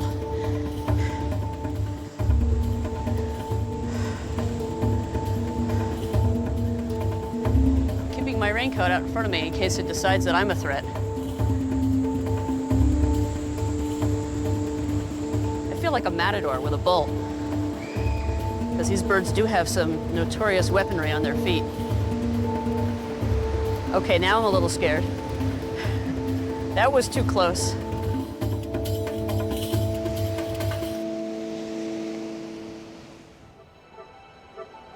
A few miles down the coast, I'm going to a place where cassowaries stray out of the rainforest into suburbia.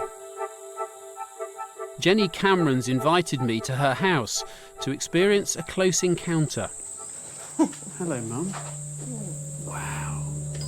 So what's the story? He comes here and sits under the tree there and sits there all day. That is extraordinary to see her kind of through your kitchen and your, it's a your safe sink and place you're to washing be. up. And yeah, I wouldn't like to be outside doing this. They do sneak up on you.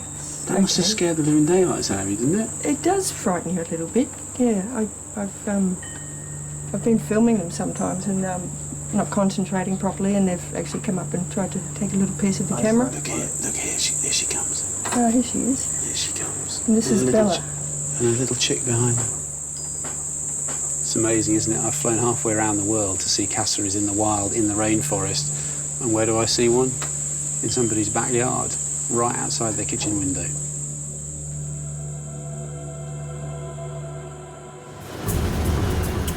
Cassowaries are endangered. In recent years, 2 huge cyclones have destroyed large areas of their habitat. With the rainforest flattened, they enter towns, searching for food. Here, they're increasingly vulnerable to road accidents. Half of all recorded cassowary deaths happen on roads. There are now only around 1,500 left in Australia, so each death is significant. Seriously injured, this endangered cassowary was never going to live. Struck by a motorist along Bramston Beach Road near Innisfail, a local vet was forced to euthanize it on scene. the car travelling at 80 kilometres an hour, the 60-kilogram bird didn't stand a chance. The Queensland Parks Wildlife Service collected this bird shortly after it was euthanased. It was kept frozen for us so we could investigate the anatomy. Wow, that is a monster bird, isn't it? Now there's its broken leg. That is so sad. Let's leave it there to thaw, because that's going to take a good 24 hours or more to thaw out, isn't it? After it's thawed, we're going to dissect the cassowary to uncover clues that will help us trace this bird's evolutionary story.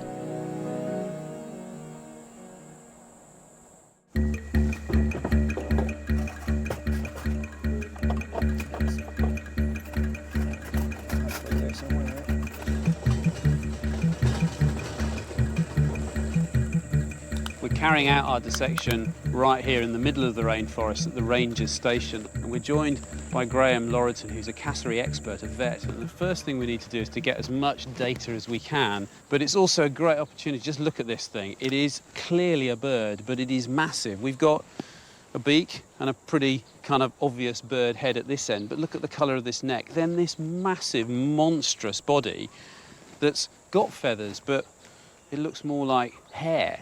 Look at these kind of spiky quills sticking out. Moving down to the iconic part of this bird, these incredible legs, which do look as if they've come off some weird, enormous reptile, don't they? But here is the obvious injury that was the cause of death. I mean, it's not a hope in hell of repairing it.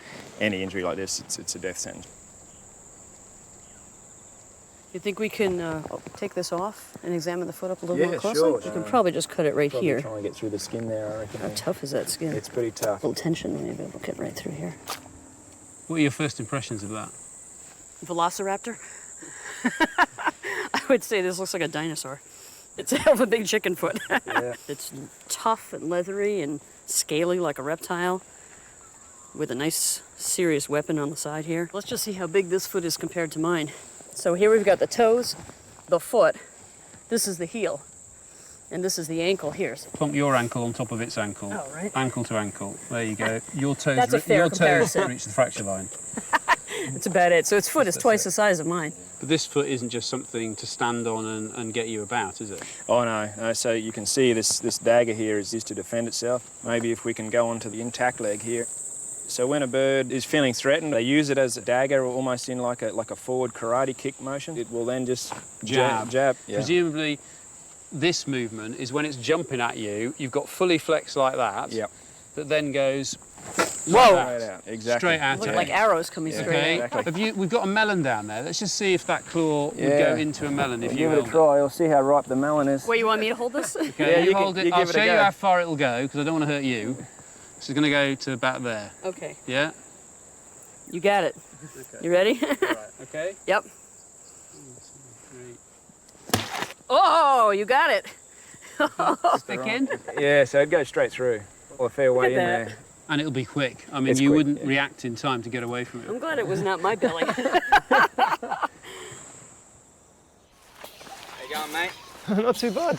Nice to meet you. Yeah, you too. I'm looking forward to meeting your cassowaries as well. Yeah, they're looking forward to meeting you too, mate. How many have you got here? It's my job to meet the animals. Henry's the small one, Henry's the aggressive one. I've come to Johnson's Crocodile Park to find out why cassowaries have earned their fearsome reputation.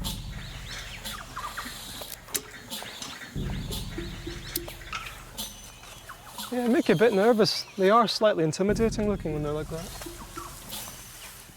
This is not the natural order, being frightened of a bird. It seems the wrong way around. You got to watch out for them flanking us. They're very, very smart birds. A cassowary can actually go around the back of you when you're not looking and run up behind and kick you. So you always got to be aware of everything around you. You can run away from crocodiles. They're fine. These guys, they chase you. The previous owner of the farm here actually used to use a hat to cover his face when he was getting too close to him. So he's just grown a natural disliking of hats.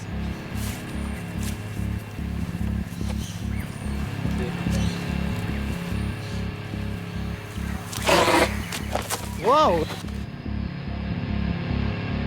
I'm lucky not to have experienced the darker side of these birds. There are stories of cassowaries attacking zookeepers.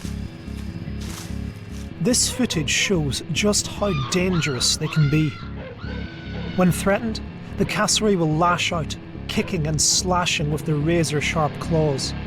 Cassowaries have broken legs with the power of their kick. They have even killed humans.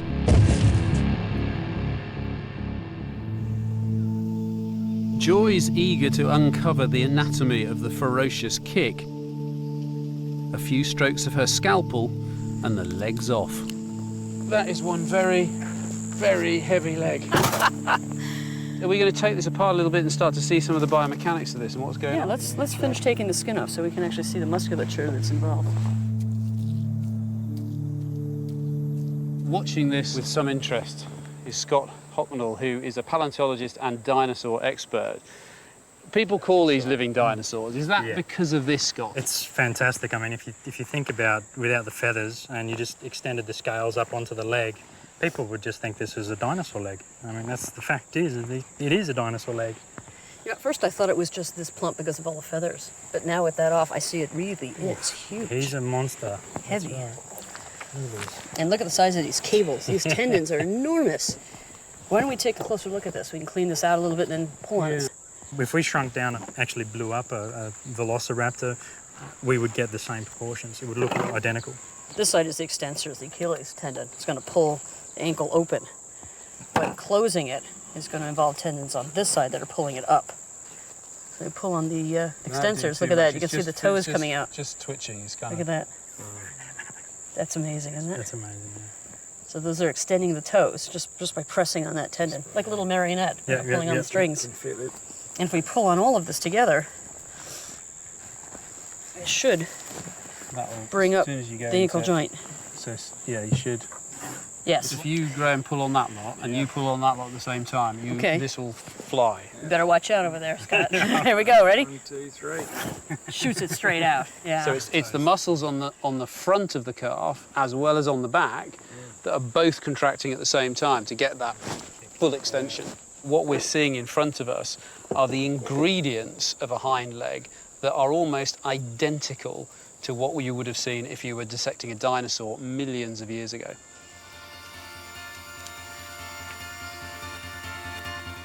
It's incredible to think this bird is expressing dinosaur DNA from its past in its T-Rex-like legs.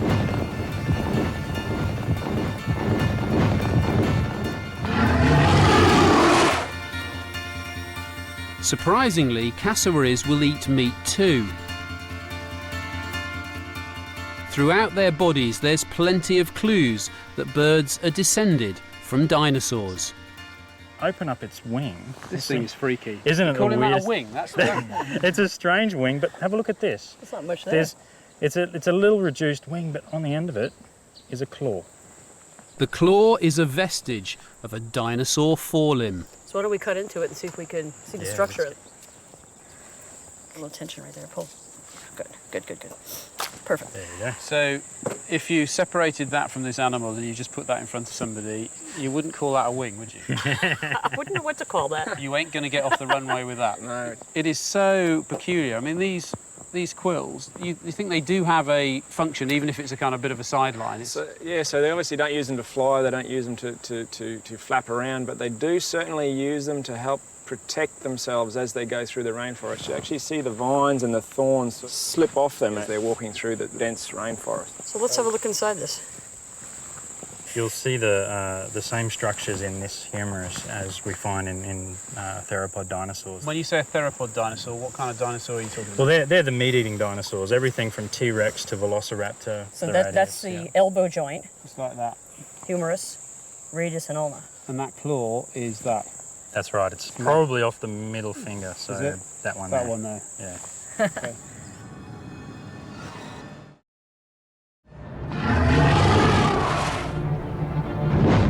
The genetic link between birds and dinosaurs is becoming increasingly clear. Until recently, it was thought dinosaurs were scaly, reptile-like monsters. Then, in the 1990s, scientists realised something amazing. Dinosaurs had feathers. Dinosaurs are proverbially extinct, but actually the dinosaurs didn't go extinct. Dinosaurs flourish today as birds. The evidence was available in the time of Darwin in the form of a historic fossil, Archaeopteryx. It had feathers like modern birds. It flew like modern birds. It had a general build like modern birds. But it had a long bony tail. No modern bird has that. It had teeth in its jaws. No modern bird has that. It was halfway between a modern bird and what we think of as more traditional dinosaurs. Archaeopteryx is the missing link between birds and dinosaurs. All birds descend from this flying dinosaur. You know the earliest birds had feathers, but what we don't know is exactly how they first took to the skies. There are two main theories. One, that they were tree dwellers and leapt and glided from branch to branch. The other, that they were ground-living species which ran and used their forelimbs to take off, something we can still see today in chickens. Hey, come on, come on. When chickens run, they flap their wings for balance, for traction, sometimes for flight.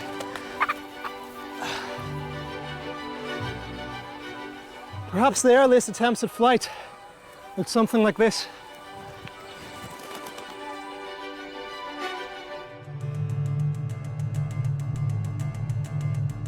To understand how the first dinosaur bird took to the air, we're going to have to look for clues in the wings of a bird that can fly.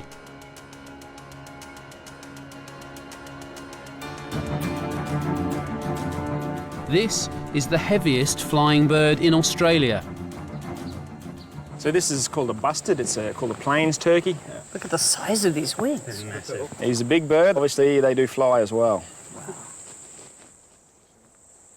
Okay, so here's the other wing. So we're talking like that orientation, so humerus down there, radius and ulna that way. So these extraordinary quills and this very feathery hair-like, they're so radically different to this. Absolutely. This is the intriguing part. These bits, these quills, look just like the flight feather quills from the bustard. So this part right over here. That's right. If you lost all the little fluffy bits, you just basically end up with a quill. So that's really great evidence to show that these guys had an ancestry that were flying, because these primary feathers are the main feathers used for flight. When you look at this, you have all of these parts of the feather that are sticking out here. And when they're all seamed up together, it makes one nice uniform plane, kind of like an airplane wing. That's right. These are the barbs. Those barbules are so tight, it's really hard to split it, but there we go. So now we're just seeing one individual barb. And off of that, if you look really closely against it, and you really need a microscope to see that well, are the little tiny hooks, the barbules. Under the microscope, the structures of the barbs become visible. Moving in closer, we can see the tiny hooks that hold each barb together like Velcro. If we take that single barb and we let it flow back in line with its friends, all you have to do is push that together, and the little hooks of the barbules seam it up, and now... From an engineering point of view, that is beautiful, absolutely beautiful. Let's take a look at the cassowary feather, which is completely different. When we put that feather down and look at it against this white background, we notice that all of these little barbules are not together. They're not seamed up like they were here. So you don't have that planar form where you can now actually get lift. Everything's going to flow right through this, like it's got holes all over it, basically. When you look at the fossil record of feathers, they start out as very simple single barbs, just basically like a duck down covering of these dinosaurs. But then they start to evolve more complexity right up to the flight feathers. Feathers alone weren't enough to fly. To create lift, birds had to flap their wings. So should we look at the muscles that actually power flight to be able to get this thing off the ground? We should start with where we first cut the wing off, which is right here. There's the joint where the arm was. And then this is the breast area, the part that you would eat on a chicken. But unlike chicken breast, look how dark this meat is. It's much more in a sense like duck meat. Chickens aren't great flyers, but ducks really are. And when we open this up here, what we're seeing is a massive amount of this muscle. It takes up this whole area, right down to the very front of the bird's chest. The other thing to notice is when we pull these muscles completely away, from the bird's chest is we see a really interesting bone sticking out here. This is like the keel on a sailboat. All of this is providing extra surface area for that muscle. This is all bone. Flying birds have evolved a specialised anatomy for flight. A large keel-shaped sternum provides an anchor for the 4 chest muscles. The 2 smaller of these muscles lift the wing. And the huge breast muscles power the downstroke. These attach to elongated arms, which are hollow to reduce weight. And the whole bird is covered in aerodynamic feathers, which make birds such graceful flyers. When birds first evolved from dinosaurs, they could fly. Somehow, the cassowary lost its ability to fly, and we want to find out why. Here, Graham, if you can just pull that back there.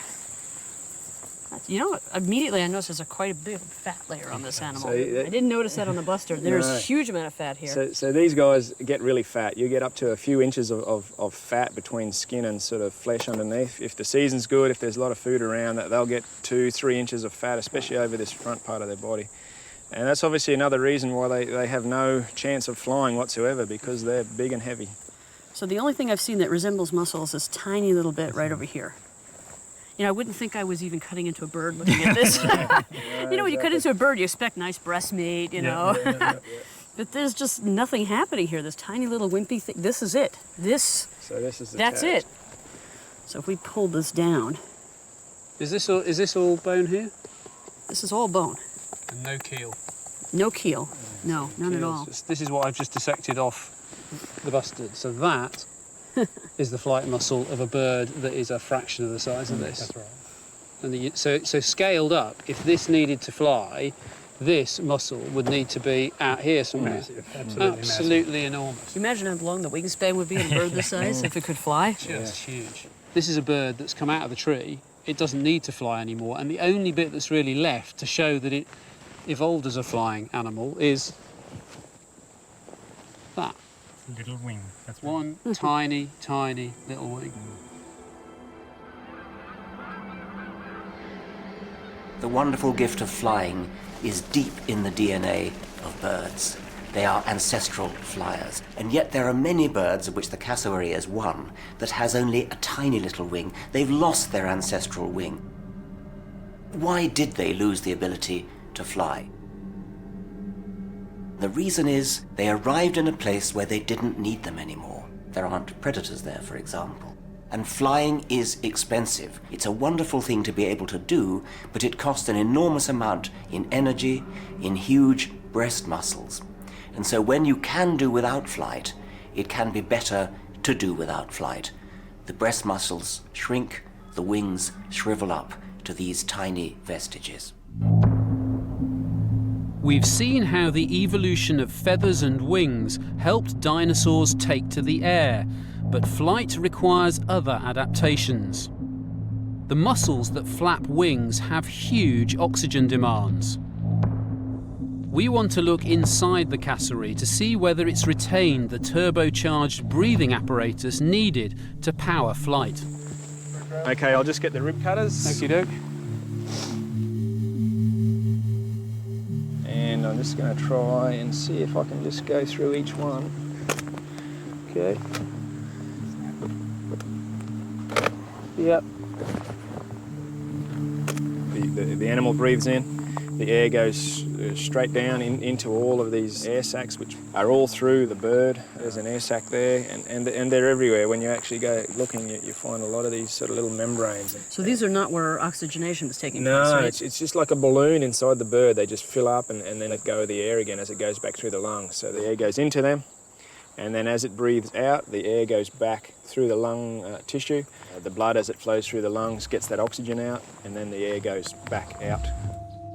To power flight, birds adapted dinosaur breathing into a highly efficient multi-stage process. Balloon-like air sacs fill over 60% of their body.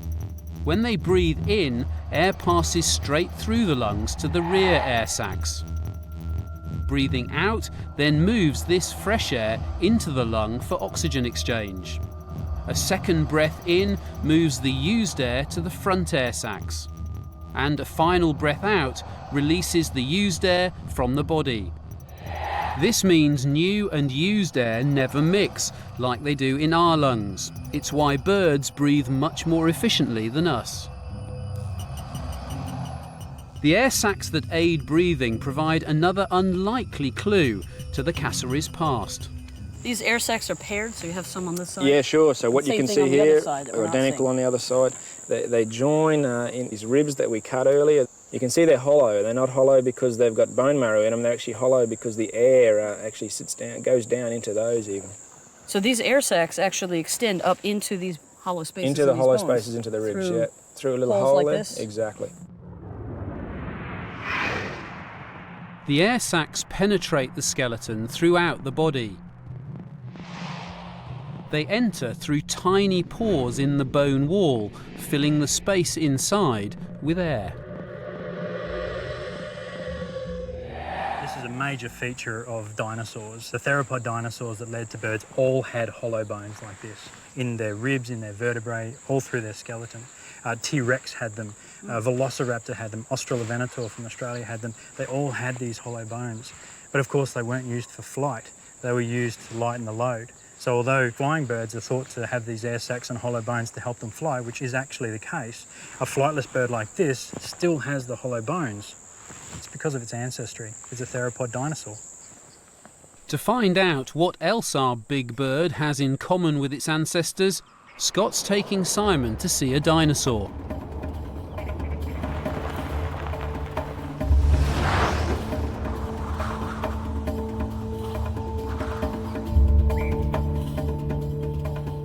So you're going to meet Banjo. He's 100 million years old and he's the most complete meat-eating dinosaur ever found in Australia. Wow.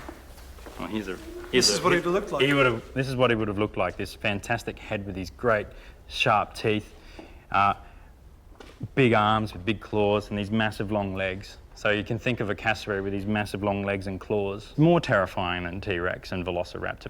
Now when we look at a cassowary's ribs, they look absolutely, they're just so similar to Banjo. So here we go.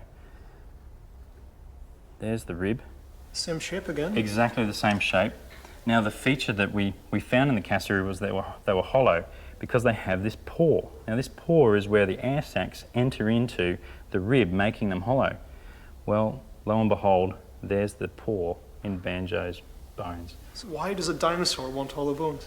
Well, they want to be light as well, but for a different reason. They want speed, they want to be a hunter. So they need a light load so that they're not spending as much energy when they run down their prey. If you were very heavy, you'd expend so much energy just trying to get speed. When we dissected the cassowary, I was seeing structures that I'd only seen in Banjo. So this is a skeleton of the cassowary. So we'll take the middle foot, for example.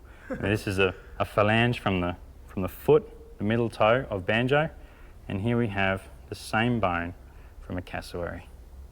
Oh, it's spooky almost to think. It is. It's exactly the same shape, it's just a question of scale. It blows you away to think that these animals are separated by 100 million years, yet their toes are absolutely identical. About 230 million years ago, the dinosaurs split off from the rest of the reptiles, and then they flourished mightily through the so-called Mesozoic period, which was brought to an abrupt end 65 million years ago with the famous mass extinction, probably caused by a meteorite or comet colliding with the Earth. Only two groups of dinosaurs survived that catastrophe, both of them birds, and they have given rise to all the modern birds that we see.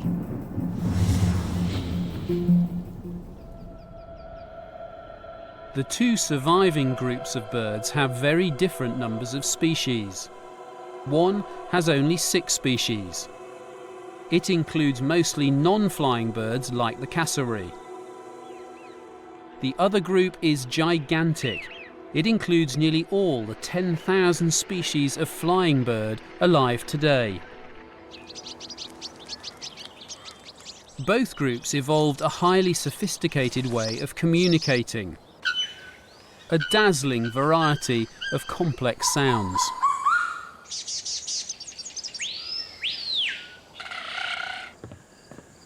G'day, Buck. How are you? Pleased to meet you. Really good to see you. I'm meeting with Cassowary keeper Clay Mitchell, who's hoping one of the big birds will sing for me.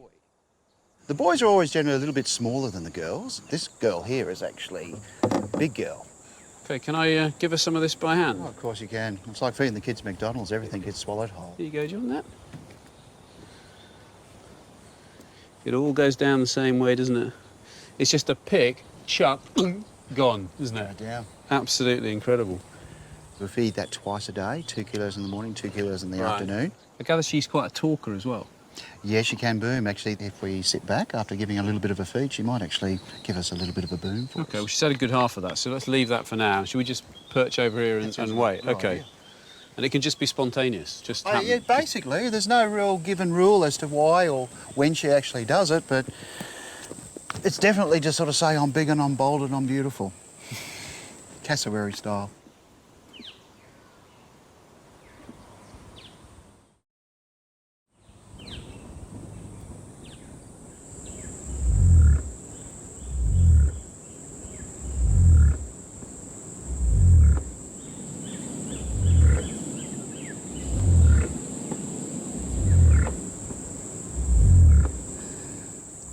That is some call.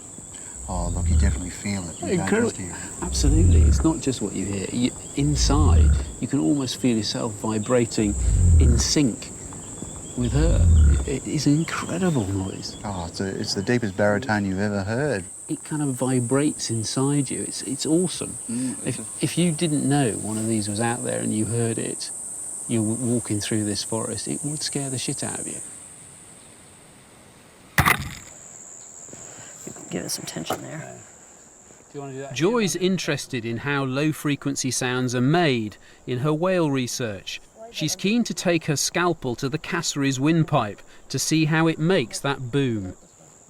Okay, so now we're pulling this out from there. Let's bring it around here past the esophagus. So the air is coming in through the nose here, going down the throat, down in this windpipe or trachea, till it gets to this point where the pipe actually splits and one goes into the left lung and one goes into the right lung. Most birds do their songs from a series of valves that are located down here that are different. And this double set of valves can actually create more than one sound at the same time. You get one from one side and maybe another restriction on the other side, so you can get two different sounds generated.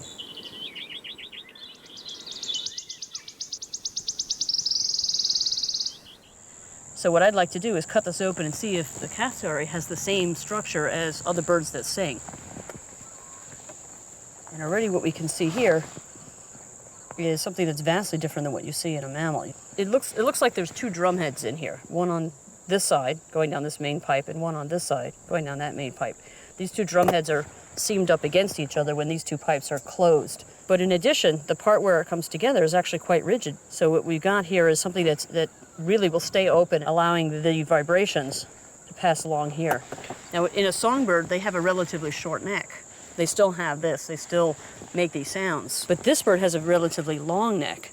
So I'm wondering whether the length of this pipe in some way relates to the lower frequency. It's kind of like looking at a pipe organ. The longer your pipe, perhaps the longer the sound resonant space it's using. I think what we're looking at is something that could make a vibration. It could certainly make a fundamental frequency. I've heard one of these guys boom, and it's something you will never forget. And what we're seeing right here in front of us is the anatomy that allows that to happen. It's got these kind of drumming membranes to create that very low frequency. It's got a very long trachea, which can be the amplifier, and the whole thing's powered by the respiratory system, which is essentially a huge set of bagpipes. One anatomical feature that may help radiate the sound is the strange structure that sits on its head, the casque. Its purpose remains an enigma. This horny growth on top of its head is a kind of iconic part of a cassowary and very dinosaur looking, isn't it? And it's the thing that everyone talks about when they say they've seen a cassowary. You know, they see that big helmet on the top of their head. The classic thing is people think it's hard. They think it's like a rhino horn or something solid. I mean, it's very spongy and it's not hard at all. When we squeeze it, you can see that it's soft. It's quite soft. It's a hollow structure. It's not solid at all. Can we have a look inside it? Sure, let's go for it. And Graham, I mean, what are the various theories for the Sure. purpose of So there's a few. The helmet idea, I think we can quite simply disprove. You know, it's not a protective structure. When they go through the bush, they do sort of put their head down and go, and maybe it just helps part the way a little bit, but it certainly isn't protecting them from predators or anything like that. The second theory is like a resonance chamber. When they're making that deep noise, does it help amplify the sound? The theory that I probably tend to think towards is more of a showing off type structure. I've got a big cask, so I'm better than you type thing. Like a crown?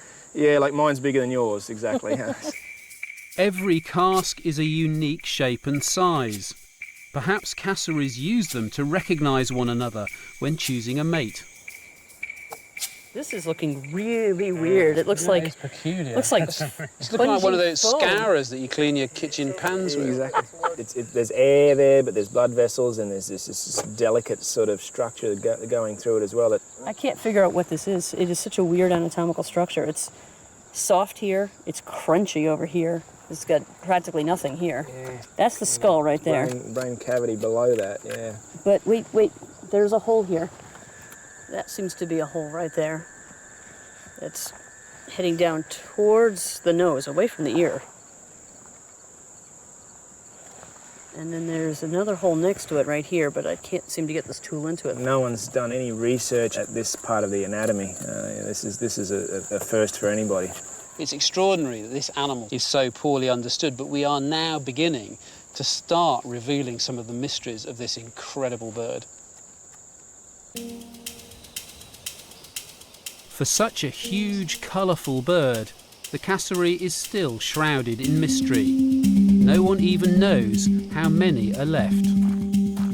David Westcott collects the DNA from cassowary dung to estimate the population size. Cassowary dung contains the unique DNA fingerprint of the bird which left it.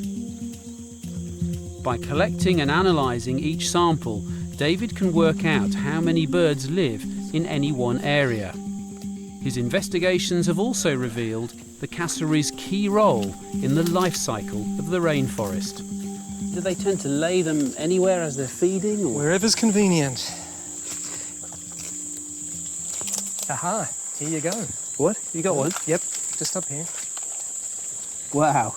Yeah. That's one big turd, isn't it? It is, it's a thing of beauty. The number of seeds in here, in terms of if all of these germinated, in terms of new growth, new plants in keeping the rainforest alive, this is one really important turd. That's right, that's right. A lot of these seeds will germinate. And this is the piece of the jigsaw that just tells you how reliant the rainforest is on the cassowary. That's exactly right, yeah. Ah, look at this. This is what? This is an old cassowary poo. So, oh wow, look, you've got actually germinated seeds that's right, here. that's right. When they eat the fruit, a lot of the flesh of the fruit gets turned into a pulp, and that's all disappeared and, you know, washed away or degraded, and now we're just left with the hard seeds that remain. Yeah, and look, they're splitting open and wow. And this is the beginning of new rainforest. That's right. Well, hold on. Listen. What? Oh, wow. Okay, very quiet in here. Look, about 4 metres away. David's just spotted this. A wild cassowary. We are literally 3 or 4 metres away. It's feeding, it's picking up what look like tiny, tiny bits of fruit. It's such a dramatic scene, isn't it? This incredible bird in the rainforest. It is just the perfect scene, but it's time to let him or her be.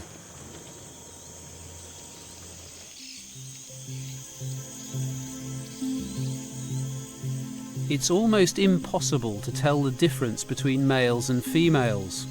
The wattles that dangle from the throat are thought to play a part in luring a mate, but even they don't enable us to tell the sexes apart.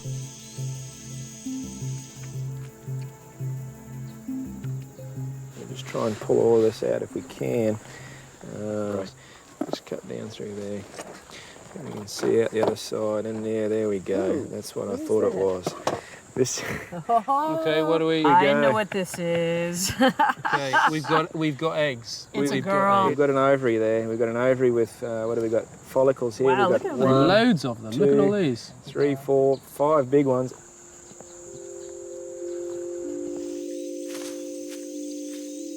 The size of the ovaries reveals that our cassowary was a breeding female. This bird was hit in sort of August, September, which is the breeding time for these guys. So she would have been out looking for a mate, getting their eggs ready. When they're fertilised, she's obviously going to lay those eggs. The female will mate with a number of males and then lay between 2 and 5 huge eggs. Next, something extraordinary happens. The mother abandons the eggs and the father takes over. The male will sit, and he sits on those Well, hang on a eggs. minute. So she just then says, "Thank you very much, done my job, I'm off." Exactly. You, Exactly. oi, sit Yeah, now. yeah, exactly. That's a wife. It's That's called nagging. It's a single dad from then on. He does all the Really? work. The cassowary dad is left to rear the kids, from baby chicks to young adolescents. In fact, the interesting thing with the female is not always are the eggs that she lays for that male, not all of them are his. She might mate with a male down the road. She might mate with a male over the hill. That's outrageous. And he'll sit on them. He'll raise them. He'll grow them up, and he'll go. And he doesn't really even know if they're his. When they reach maturity, the male leaves them to fend for themselves. Fascinatingly, there's some evidence that some extinct dinosaurs, including Tyrannosaurus, did the same thing, because fossils have been found that appear to be males associated with eggs. So it'd be wonderful to think that this ancient method of reproduction has been preserved from dinosaur times in cassowaries. So Tyrannosaurus rex was the kind of ultimate dad in terms of a role model for bringing up the kids. Well, for them, yeah. That's shocking.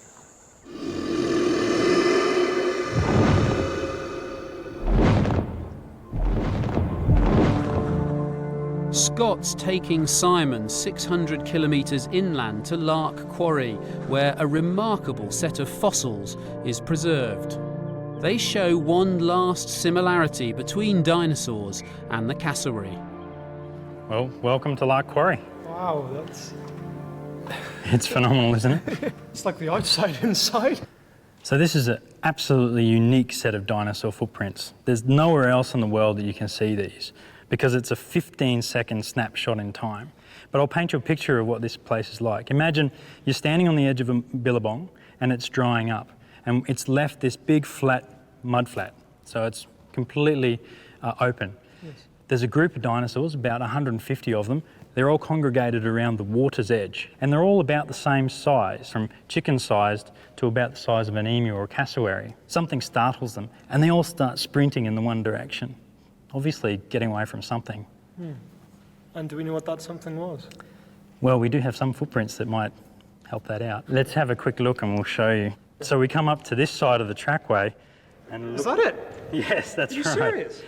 Well, there's not just this one. Look, if you look out to the end, here they are, one after the other, moving along, 11 footprints in total, going all the way back to the back of the quarry. They're enormous. These are a bit bigger than an elephant, easily. It is. They're three-toed dinosaur footprints. Again, just like a bird, splayed out and with claw marks. So if we place the cassowary's foot into the trackway, instantly you see some amazing features that are similar. Big, long toes with big claws on the end of them. This is exactly what the theropod trackway had. And the scales, look at those scales. They're so dinosaurian, it's amazing. So when you trace out this animal's foot, you can really see that this would have been what the animal's leg would have looked like, just much bigger. Isn't it amazing? I mean, we are looking at a dinosaur foot right here and a dinosaur footprint. This is today, that's 100 million years ago.